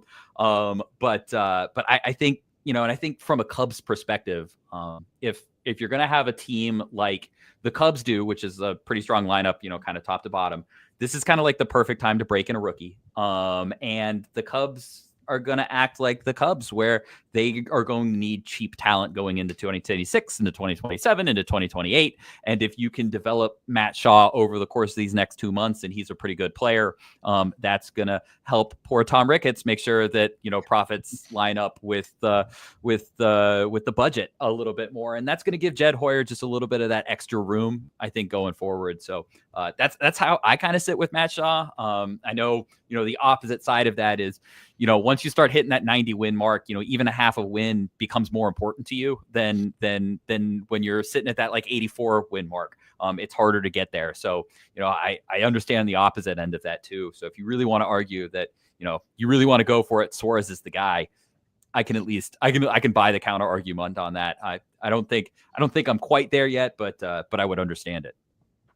Yeah, going off that, Mitch and I spoke about this last week. I do think that Shaw, I've turned my opinion around on Shaw a little bit. I've never been as high on him as others have. Again, his leg kick was truly atrocious coming into the year. And as Jason has well documented, he's made many mechanical changes. But yeah, lots of them. I do think that, just even, the basic stats is, in July have been, his fly ball rate has spiked, his hard hit rate has spiked this month. I mean, it's the numbers are starting to come along with the changes in the plate approach and in the process. I do think, though, that given how important 2025 is to the Cubs with, who knows what's going to happen with Kyle Tucker at the end of the season. Obviously you hope Justin Steele comes back and pitches like Justin Steele next year. But again, obviously that's a huge, question mark with, his UCL and the sort of recovery process that's going on there. I do think 2025 is really crucial. And if you can get a guy like Suarez, who fills a need on the team, not just at third base, but as a power hitting right-handed threat in the middle of the lineup, lengthens the lineup, maybe it pushes Shaw to the bench. That makes the bench better. Obviously, the Cubs released Vidal Brujan, or DFA'd Vidal Brujan today. It sort of has this sort of snowball effect where if you can bring in a starting, a guy who plays every single day at third base, it makes the team a little bit deeper, which is obviously really important this time of year. It's what the best teams have on the playoffs. And so even if you believe in Matt Shaw's improvements, which I'm starting to right now, if this were last year or really any year in the prior like 5-year period, I'd say run with Matt Shaw, hope you can make the playoffs. But as a team that's trying desperately to win the NL Central, maybe get a bye in the first round, I think you should be looking ideally Suarez. But if there's another option out there, which I'm sure Matt or one of you guys could speak to, I do think that trying to bring in that upgrade would behoove the Cubs right now. All right. Well, you guys staked out both ends of the thing, so let me just put myself right in the middle, and then we'll have the whole spectrum covered, right? I think as long as the price is right, Suarez makes a lot of sense, especially if you just, you got to trust Craig Counsell to keep Matt Shaw on a good developmental track, playing slightly less than every day, but not a ton less, because what you might do is Shaw can spell Nico Horner a little. That's not, I know to some, ever having Nico Horner out of the lineup is sacrilege, but being honest here, you could have Matt Shaw play there occasionally, and you'd probably get a fresher Nico Horner some of the other days. Speaking of which, we all need a fresher PCA and a PCA who's shielded a little bit from lefties. I don't think Matt Shaw's ready to go out to center field, but if you can even trust 5 times over the balance of this season, Seiya Suzuki to go out and play center, or you call up Kevin Alcantara to replace John Birdie, because now Matt Shaw plays the John Birdie role on your bench. Now you can send Alcantara or Suzuki out to center when a lefty starts. You've got Suarez DHing, and Shaw can still play third. I think there's a way to juggle those players so that Shaw doesn't lose that much playing time. You do add that much needed right-handed power bat that Brandon's talking about. And you just trust that exactly what the Cubs did last year, where there was a little pause for Miguel Amaya, a little pause for PCA, big changes mid-season mechanically, which very rare for hitters to do that and have success. But the Cubs did it twice last year, and they're doing it again with Shaw. The success has been less pronounced, but he is coming along, and I think it's good to keep being patient with him. You do want to turn him into a long-term regular, and that work needs to be done this season. But you also need a little more right-handed punch in the lineup, I think, or at least it would be nice to do that as long as the cost isn't prohibitive. So, some of each of what you guys said, I think I agree with, but ultimately Suarez's price I thought was going to be way too high for the Cubs even a couple of days ago, but the Yankees made their purchases in that department. They're out. The Brewers, I've heard behind the scenes, not interested in paying the Suarez price that they encountered. The Mariners are focusing on other things. They just acquired Caleb Ferguson for their bullpen. They have Josh Naylor. They're also going bigger game hunting in the bullpen. I think that's where they're diverting their resources. And we saw the Reds trade for Ke'Bryan Hayes today. So they're out of the Suarez market. So it's kind of coming down to 2 or 3 teams, and the Cubs are one of them.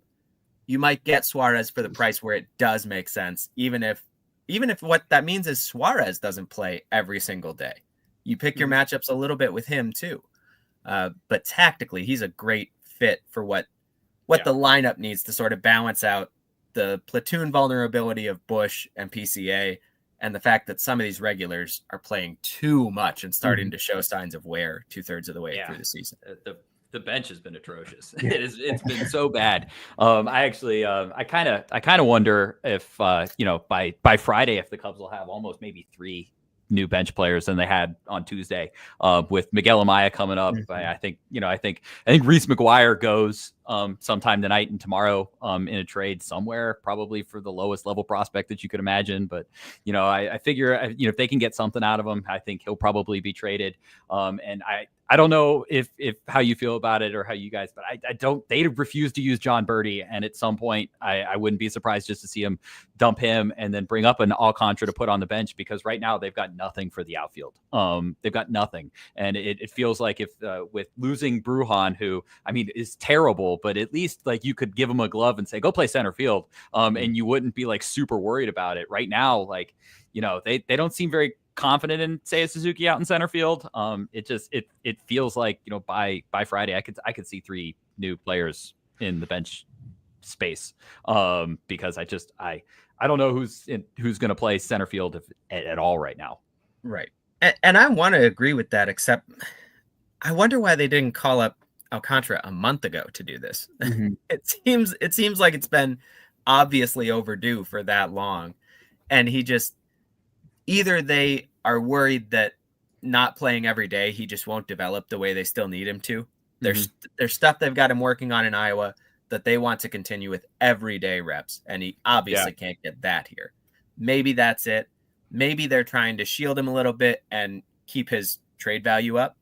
And, maybe there is also just a right-handed outfielder who sort of falls into their lap. I don't know how it's all going to shape up. There are some guys out there who'd be good fits that way, but they do. I just think they need a center field capable right-handed hitting outfielder, whether that's someone who's already in the system or whether it's trusting Suzuki or whether it's making an outside acquisition, because PCA has looked a little worn thin at times lately. Like the plate discipline gets extra sloppy, the base running and the fielding lapses. That's not him, man.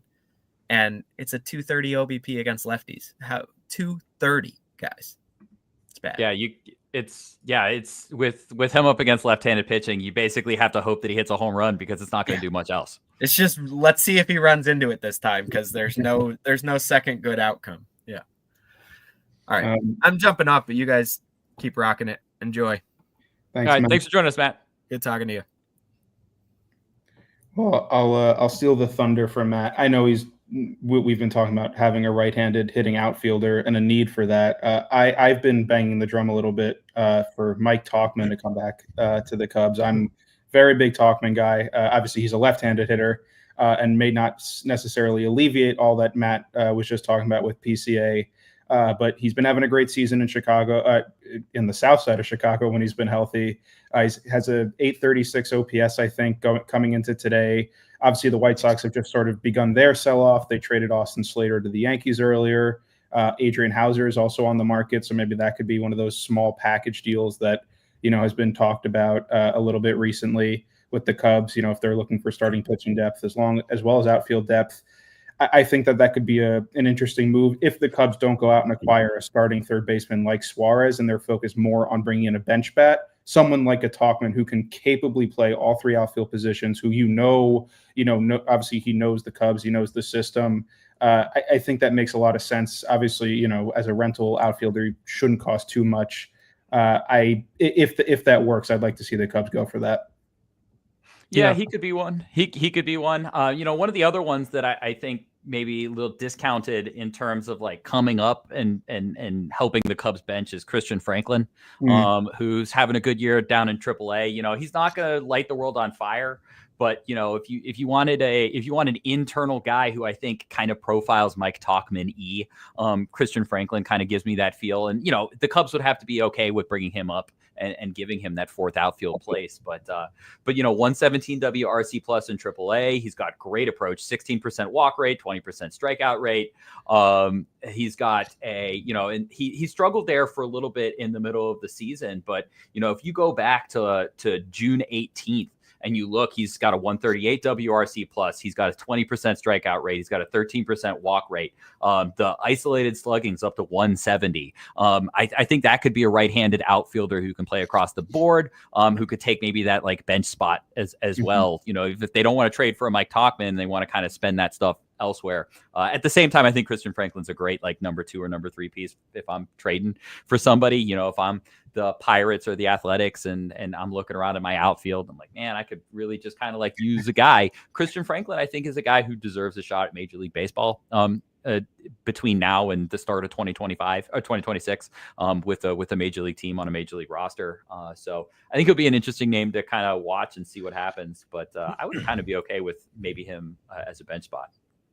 Yeah, I like his name a lot too. An interesting thing with him, obviously, he's not currently on the 40-man roster, and the Cubs have slowly but surely over the last couple of days been opening up those spots. They DFA'd Chris Flexen. They just DFA'd Brujan. Gavin Hollowell was called up to replace Flexen. Who knows, obviously, what's going to happen with him after the trade deadline if they bring in a couple bullpen arms. So it'll be interesting to see. I obviously if they trade him, then that is what it is. But if, come, the deadline, if, they're trying to execute something for a bench batter, an outfielder, and the price is just too high, and they keep a 40-man roster spot open, that's definitely an option for them to have if, as Matt was saying, they don't want to bring up Alcantara and sort of do whatever it is with his development and taking him away from what he's been working on in Iowa. So that, that option is available to them if that's the route they ultimately have to go. Again, obviously, I think they prefer, to bring in, an outside guy who major league ready. He's proven he can, play whatever position in leagues. But I definitely think it's a good backup plan for the Cubs to have. And it's a reason why, we've been talking about this, that Jed stays true to his values on these players. He's not going to go out there and overpay like crazy because he knows that, the backup plan exists in the farm system. And that's what the Cubs have been building over the last few years, is this depth at the highest levels of the system, so that, should a situation like this arise where a fourth or fifth outfielder is desperately needed for whatever reason, they can pull internally without having to overpay externally. Well said. Yeah. One thing I was going to ask Matt, and I'll just throw it your guys' way. He had mentioned, Matt did, that I don't know if he said like ideally the Cubs or if he expected the Cubs. I don't know. I don't remember what his terminology was, but that the Cubs would add a starter, a bullpen arm, and a bat is what he was saying. And I was just curious what you guys think the odds are that would come from 3 separate trades, or if it's 2 trades where they get a 2-for-1, which we kicked the tires on earlier. But like I look at Pittsburgh and they've already traded Key Brian Hayes today and now Caleb Ferguson, and they're a team that matches up with the Cubs if you wanted to try to get Keller and Santana or Keller and Bednar. So again, like when you talk about the deadline in a half hour here is going to be down to the last 24 hours, we expect the Cubs to be very active, but trying to navigate 3 separate trades and at least one of them being you would expect a pretty seismic one. I just wonder if perhaps they could do one of those one-stop shops where they get 2 of those done compared to making 3 separate trades. What do you guys think about that? I was going to ask Matt what he thought too, but he's scattered out. So it's a great. I've actually spoken with Matt about that in recent weeks. It's a great question because an interesting facet of this year's deadline is that, especially in the 3 wild card era, the amount of buyers has gone up when the amount of sellers has gone down, and the prices have changed for these guys. But this deadline specifically, a lot of teams have multiple pieces to trade from different parts of the roster. The Pirates now, obviously, but the Pirates have David Bednar and Mitch Keller, 2 of the better players, in the bullpen and starting rotation. The Diamondbacks have Zach Gallen, they have Merrill Kelly, they have Suarez, at third base. I mean, so it's just the Twins have every single bullpen and starting pitching piece that it feels like everyone wants. So it's an interesting situation where, it's really going to be dictated by what the sellers are going to try to do, because if the Twins determine if they're going to trade, say Joe Ryan and Duran from the bullpen, then, are they going to try and put them together in a deal with, say, like the Dodgers and get, Jackson Ferris and, some of their top prospects back? Or are they going to try to work the market and try to send one of them to the Phillies and one of them to the Cubs and see if they can't pull, multiple top guys from different systems? So it's going to be tough, I think, for the Cubs to try and make that happen, just because it's going to make the price go up. Obviously, given the way that the Cubs farm system currently is situated with, obviously there's a number of top 100 prospects, but no maybe real like top 10, top 5 guy in baseball, and Owen Casey being the very obvious number 1 guy. They only have one Owen Casey right now. So I think if they can get a package deal, and if they can, get another team to bite on one of those, 2 guys at one-stop shop kind of trades, they're going to go for it, because it makes them, it doesn't require them to trade Owen Casey and, another one of their, really, really big guys. But I think that's going to be dictated by the sellers more than the buyers this year. Yeah. When Brandon was talking, and we've kind of talked a little bit before about like Preller and Jed Hoyer, Jed Hoyer, there's the charts that you come around on the internet, like chaotic evil, chaotic neutral, and all that stuff. And AJ Preller feels like chaotic, like evil, where chaotic, because I mean, it's just anything could happen. But Jed Hoyer kind of gives me the chaotic neutral vibes, where he's creative, he does things, but he's not going to mess around with his valuation. I get the feeling if they could one-stop shop somewhere, they will do it. But Brock brought up the point earlier as well that it becomes harder the more times you add players to get valuations right, because where the Cubs view Mitch Keller and the Pirates view Mitch Keller could match up, but their evaluations of David Bednar wildly are very different. So I think if you probably ask Jed Hoyer what would you do, he'd be like, yeah, I'd be glad to get all three of them in one trade. But I think the creative nature of Jed Hoyer will make it be 3 trades. That'll be kind of difficult for that, especially if they go, they go towards like the Marlins, and they get Edward Cabrera. I don't necessarily, guess maybe like they've got their own Bednar out there. Not David, but he would be an all right reliever, but a little bit less exciting. But if you got Cabrera, maybe you could do like a 2-stop there. But my feeling is probably it'll end up being 3 trades, which is why I'd like to see hopefully one of them get over the line tonight. Whether that's like, I think it'll be one of the smaller ones, and I guess I would like to see it for 2 reasons. One, like check it off, get it done, make life a little bit easier on yourself tomorrow. But 2, it would really help, I think, see the way that they're kind of leaning. My guess is if they were going to make a trade tonight, it'll either be one of 2 things. It's either going to be one, the controllable trade's done, right? Like it's like the big one. Like we get the big one tonight. That's the big trade.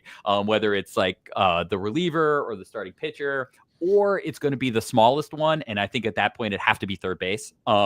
So if they basically just say, okay, no Suarez, we'll just go get Willie Castro. We're going to go out. We're going to get Ramon Urias or something like that. All of a sudden, they make that trade tonight, and then they can deal with the pitching tomorrow, and then still kind of play that chess match on whether it's the starter or the reliever that's the controllable piece.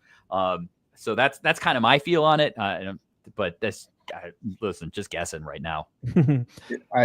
I'll bring up one quick thing to go off that, which is Jed Hoyer has made a reputation of being excessively patient, even in like times like this. This is just, he is very comfortable waiting out the market. I mean, remember back, it was, I think 3 years ago now, when everyone was waiting for Wilson Contreras to get traded at the trade deadline. I think they had a deal, and he didn't. It just didn't happen. And so this is, Jed, again, we've been talking about this with Jed Hoyer having his values. If he doesn't get the value, he's not going to make the trade.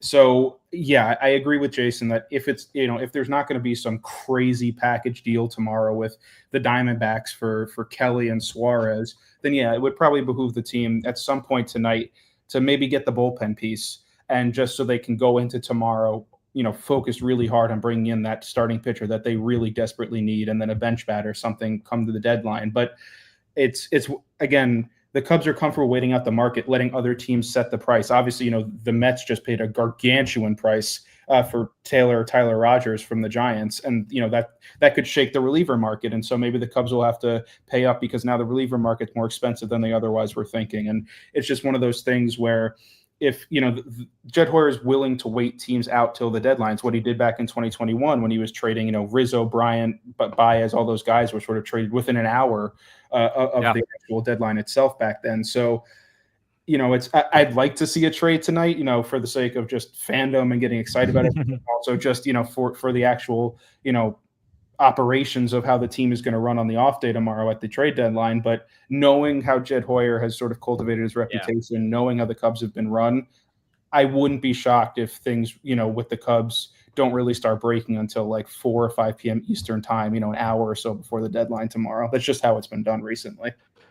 Yeah, I will, if they don't get a trade done tonight, I will assume that what has been deemed as a seller's market must really be a seller's market. Like all these asking prices must still be pretty high, and the sellers just aren't budging. That's kind of what I'll chalk it up to. You brought up, Brand, you almost like read my mind. I was going to ask you guys, I was looking at the package that the Mets had to give up for Tyler Rogers, and it was Jose Budo, the number 10 and number 12 prospect. And again, they're just prospects. We know that, but the package at its base, kind of what it looks at, seems like a lot to give up for Tyler Rogers, and I'm wondering if you guys think that could sort of set a precedent for what the reliever market could look like. Because now we've seen one of these names, right, Tyler Rogers, and we see what he goes for. And I'm wondering if you guys think that, like the rest of these relievers that may or may not go, like the asking price could be even higher. Like the Twins see what Tyler Rogers goes for, and they're like, oh wow, okay. Yohan Duran, Griffin Jacks, like we might bump up the asking price now. I actually think if you take the names out of that trade for the Mets really didn't give up that much. Logan Gilbert is almost 25, has no tools other than a hit tool, is an outfielder, has like a 107 RC plus in AAA. Not a big fan. Bidwell can't throw strikes, just all over the place. And Budo was like a potential DFA candidate. I think somebody brought up on the boards, it was like if the Cubs traded like Wicks, Franklin, and like Tyson Ross, or Tyson Miller. It's like, you know what? You get a good reliever for that. I think it's okay. I think the names make it sound big because you're like, oh man, I remember when Drew Gilbert was the number one prospect with the Astros. He was a first round pick. He had a great time with Tennessee. And then you dive into his numbers and you're like, actually, he's not very good. Like he's like Christian Franklin. He's a guy who I think fits a mold of like good approach, probably isn't a starter like for a good team in the major leagues. Rogers is such an interesting, fantastic reliever. I'm not too worried about it. I think people are more worried about the names when they notice them and then the like results. But I guess that's just how I feel about it. I know other people probably feel a little bit different about it. I'm not too worried about it. I think it'll be okay. Overall, the reliever market, it'll be interesting. I haven't seen what Caleb Ferguson went for. He's a rental reliever. I'm fairly certain he's a rental reliever. But I'm interested to see what Ferguson ends up going for from the Pirates to the Mariners, because I think maybe that'll give us an idea of what like the rental reliever market is. Pretty good left-handed reliever, 29 years old. Yeah, so kind of interested there. By the way, he went for Jeter Martinez. It says Martinez is the 21st ranked prospect in Seattle's system. All right. Yeah. Although, yeah. Okay. Yeah. 19-year-old, down in A ball, walking everybody and their mother. This is kind of like if the Cubs traded Nazir Muley. Yeah. Right. It's True Blood said it in the chat too. Jeter Martinez. Yeah. Not Nazir Muley. That's who they're like. That's kind of my first just like number scouting him on Fangraphs. It reminds me of a slightly younger Nazir Muley. And I like Muley. I think he's fairly interesting. But if you're he's not giving up any home runs, but he's walking everybody and their mother. I guess if that's kind of like the reliever market right now, I think the Cubs can probably rental reliever it if they really need to tomorrow at the deadline. You can always kind of find a guy. There's always pretty good guys, but I think if they want that controllable monster reliever, that's where it's going to get expensive. And I'm actually kind of interested if they go that route. I know people want the starting, and I want the starter too, but the Dodgers were able to basically bullpen their way to a World Series last year behind Yamamoto and Walker Buehler. And so it's not impossible. I would prefer the Cubs went the starting pitching route. I think that makes life a little bit easier, but if the Cubs can get a monster bullpen going, add Kate Horton and Ben Brown into Daniel Palencia and another monster into there, you could see where that could maybe work. Yeah, I'm definitely a little higher than Jason is on that return package for the Giants. But it is worth pointing out, obviously, Rogers is having an excellent season. He's got like a sub-2 ERA, and I think he leads the league in appearances or something this year. So he's been excellent, and obviously the Mets are very desperate for any sort of healthy pitching right now. So there was sort of just a demand sort of thing, pushing up, I think, their trade package. Obviously, I think the Pirates Mariners trade, like Jason said, might be a little bit more indicative of what the rental reliever market is going to be like. But I'd be interested to see if the Cubs did go that controllable reliever route, because that's not been their MO under Jed Hoyer. Obviously, the Cubs haven't been super competitive. They haven't been in this kind of competitive state since Hoyer took over for Theo Epstein. But obviously, the sort of MO for the last half decade has been, sort of patchwork bullpens has been the phrase that's been used a lot by fans, where the team brings in a lot of these, high upside, low risk arms over the offseason. They work with them in their pitching lab, and they kind of throw together a bullpen. I mean, just a couple years ago that Adbert Azalai was, the closer of the future. And obviously then he had his injuries, and now Daniel Palencia has come up and filled that role. And it's just sort of, there's so many moving parts that the Cubs tend to deal with in the bullpen that I personally can't see, the Cubs going out and giving up a huge package for exclusively a closer, even if it's a really good closer like Duran.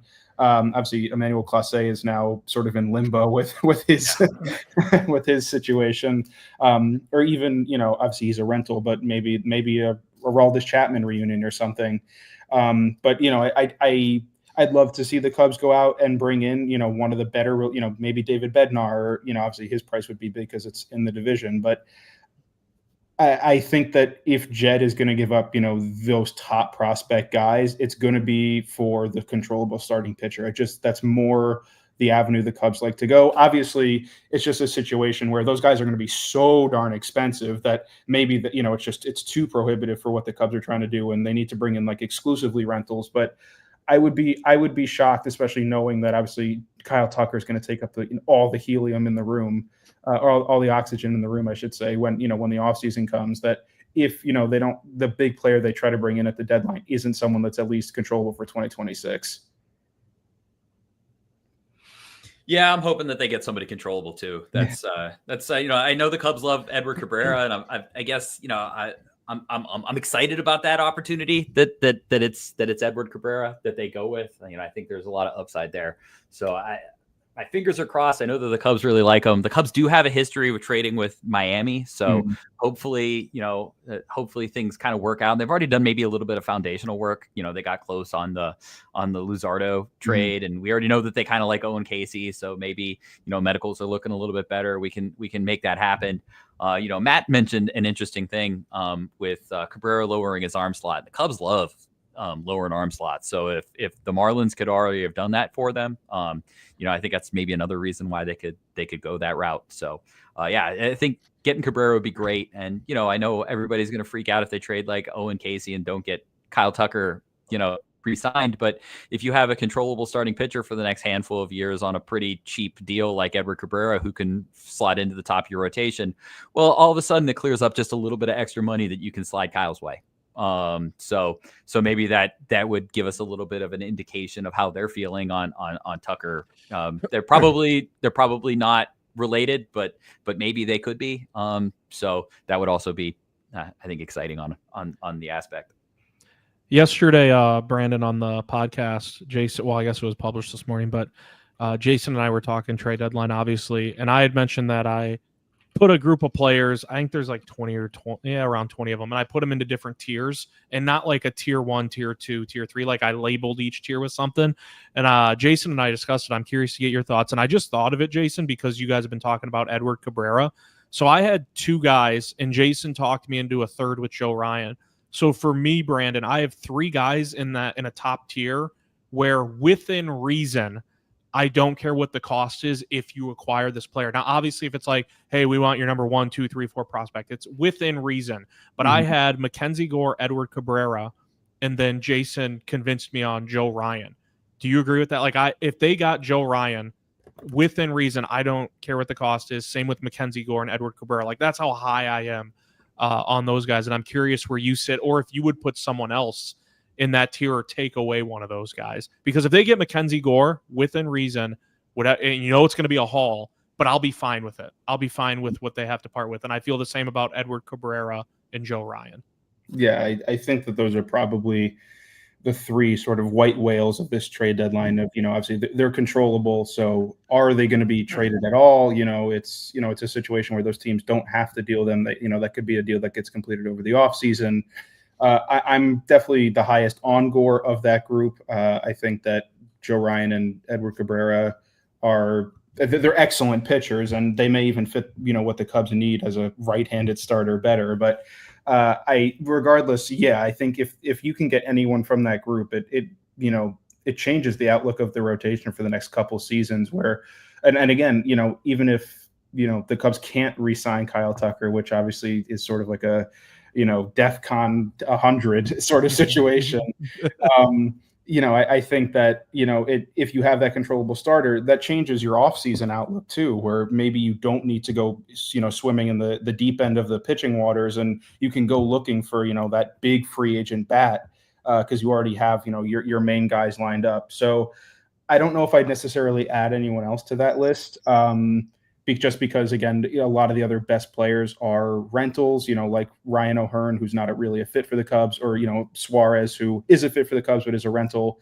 So again, who knows what happens between now and tomorrow? Maybe, there's, one of the sellers gets really starts to like what the market's looking like, and they put, a controllable bat down, or another controllable starter, comes out and starts getting rumored for, in which case maybe that shakes up the market. But in terms of, what realistically the Cubs could get done in the next 24 hours at this point, yeah, I think those are probably the three guys that you'd most want to see. And if it's not going to be them, then, and maybe not like Mitch Keller, then yeah, maybe it's better to settle for the rental market and go get a Dylan Cease or someone like that, and then sort of realign your needs at the end of the season. Yeah, I'm very curious to see, because obviously, let's say they make 3 trades, right? You're not going to get 3 controllable players you wouldn't imagine. So I'm curious to see how what pieces they move on the chessboard. Like, is the starter going to be a controllable one? I know Matt had said that would be their hope, or that would be their plan, but it could end up being a Cease, or I get like Charlie Morton's another name that he's really figured it out, and I'm pretty sure he's going to be a pending free agent too. I'm very curious to see what pieces end up being rentals, what don't, when the trade deadline sort of comes and goes for the Cubs. So I don't know.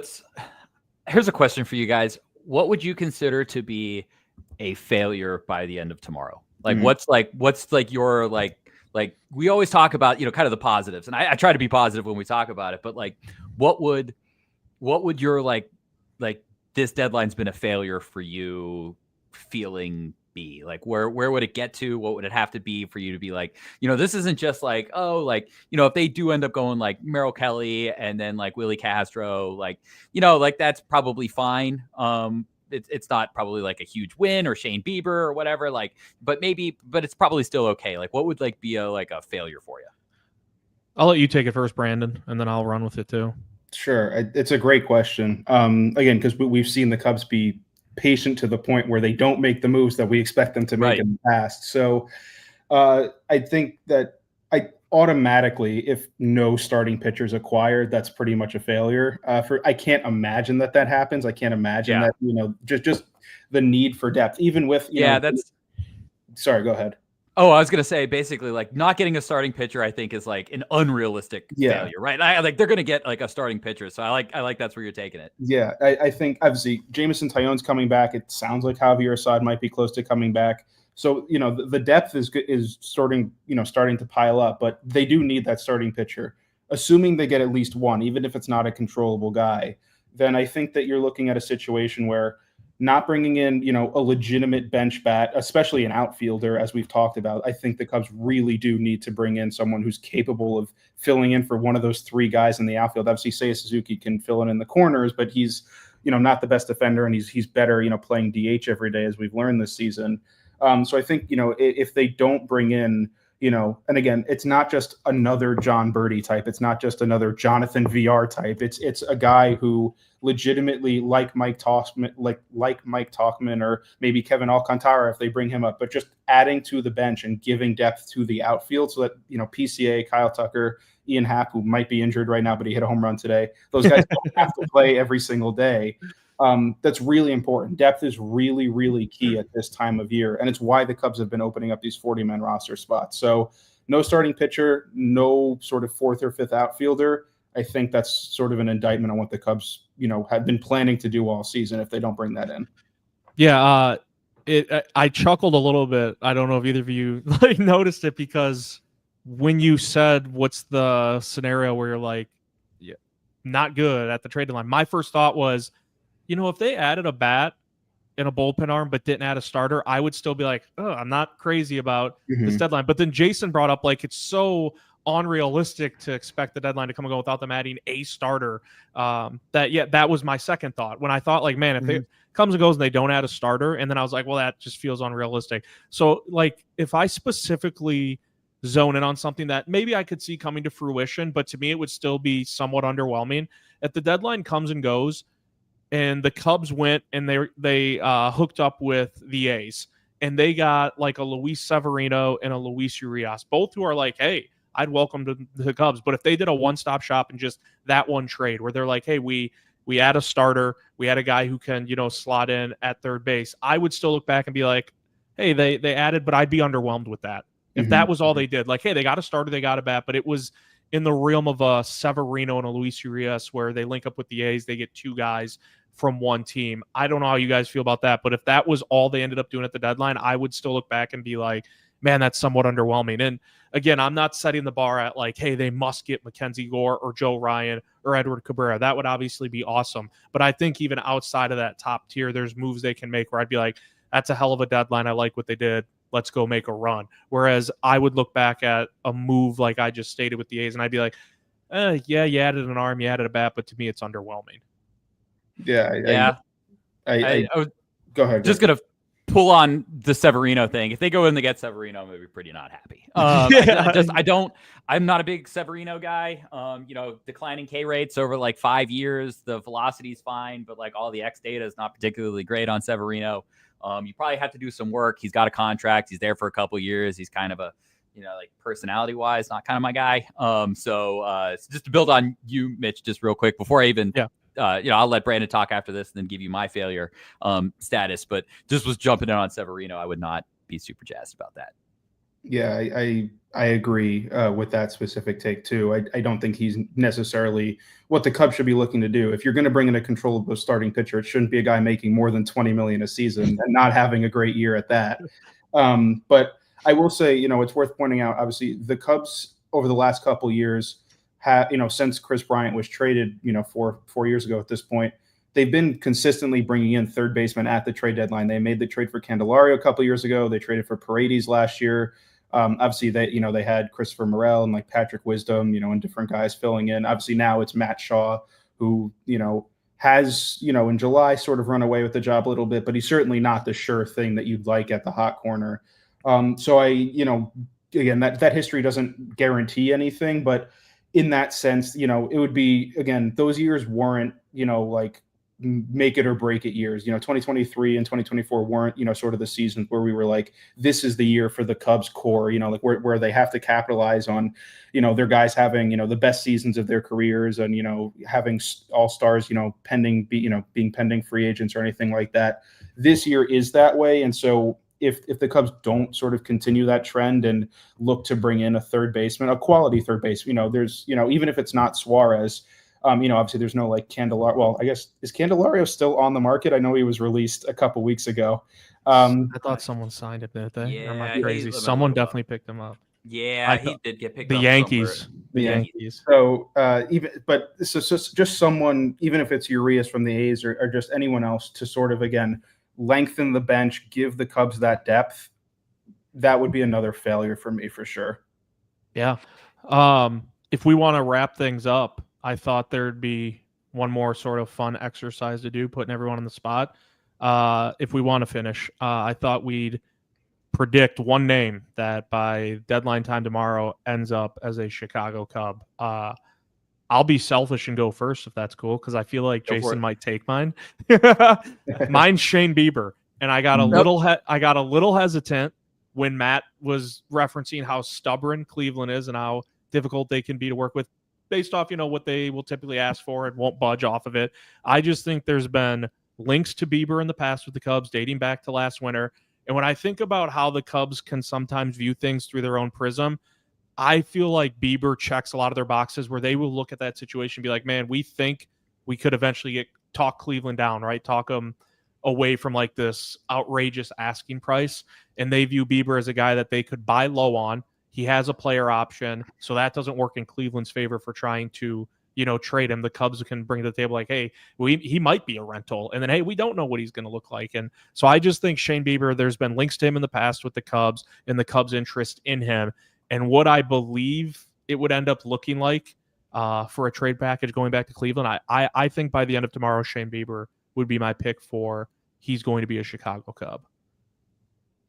I would have said that, and then Matt That's really why I went talked me off first. that position. Yeah. Matt talked me off that position. I will go with Raisel Iglesias from the Braves. Braves have already traded a reliever off the team already. He has a contract with him. The Cubs have lots of money under the LT. He has good underlying data, bad top line data. ERA doesn't look really good. So again, if you want to look at hallmark of Cubs like to at the deadline get kind of a guy that they feel like could be good for basically pennies. And they've done that most of the years. So Raisel Iglesias just feels like a guy that fits in with the Cubs bullpen. He's a little bit older. The Cubs love their 35-year-old relievers.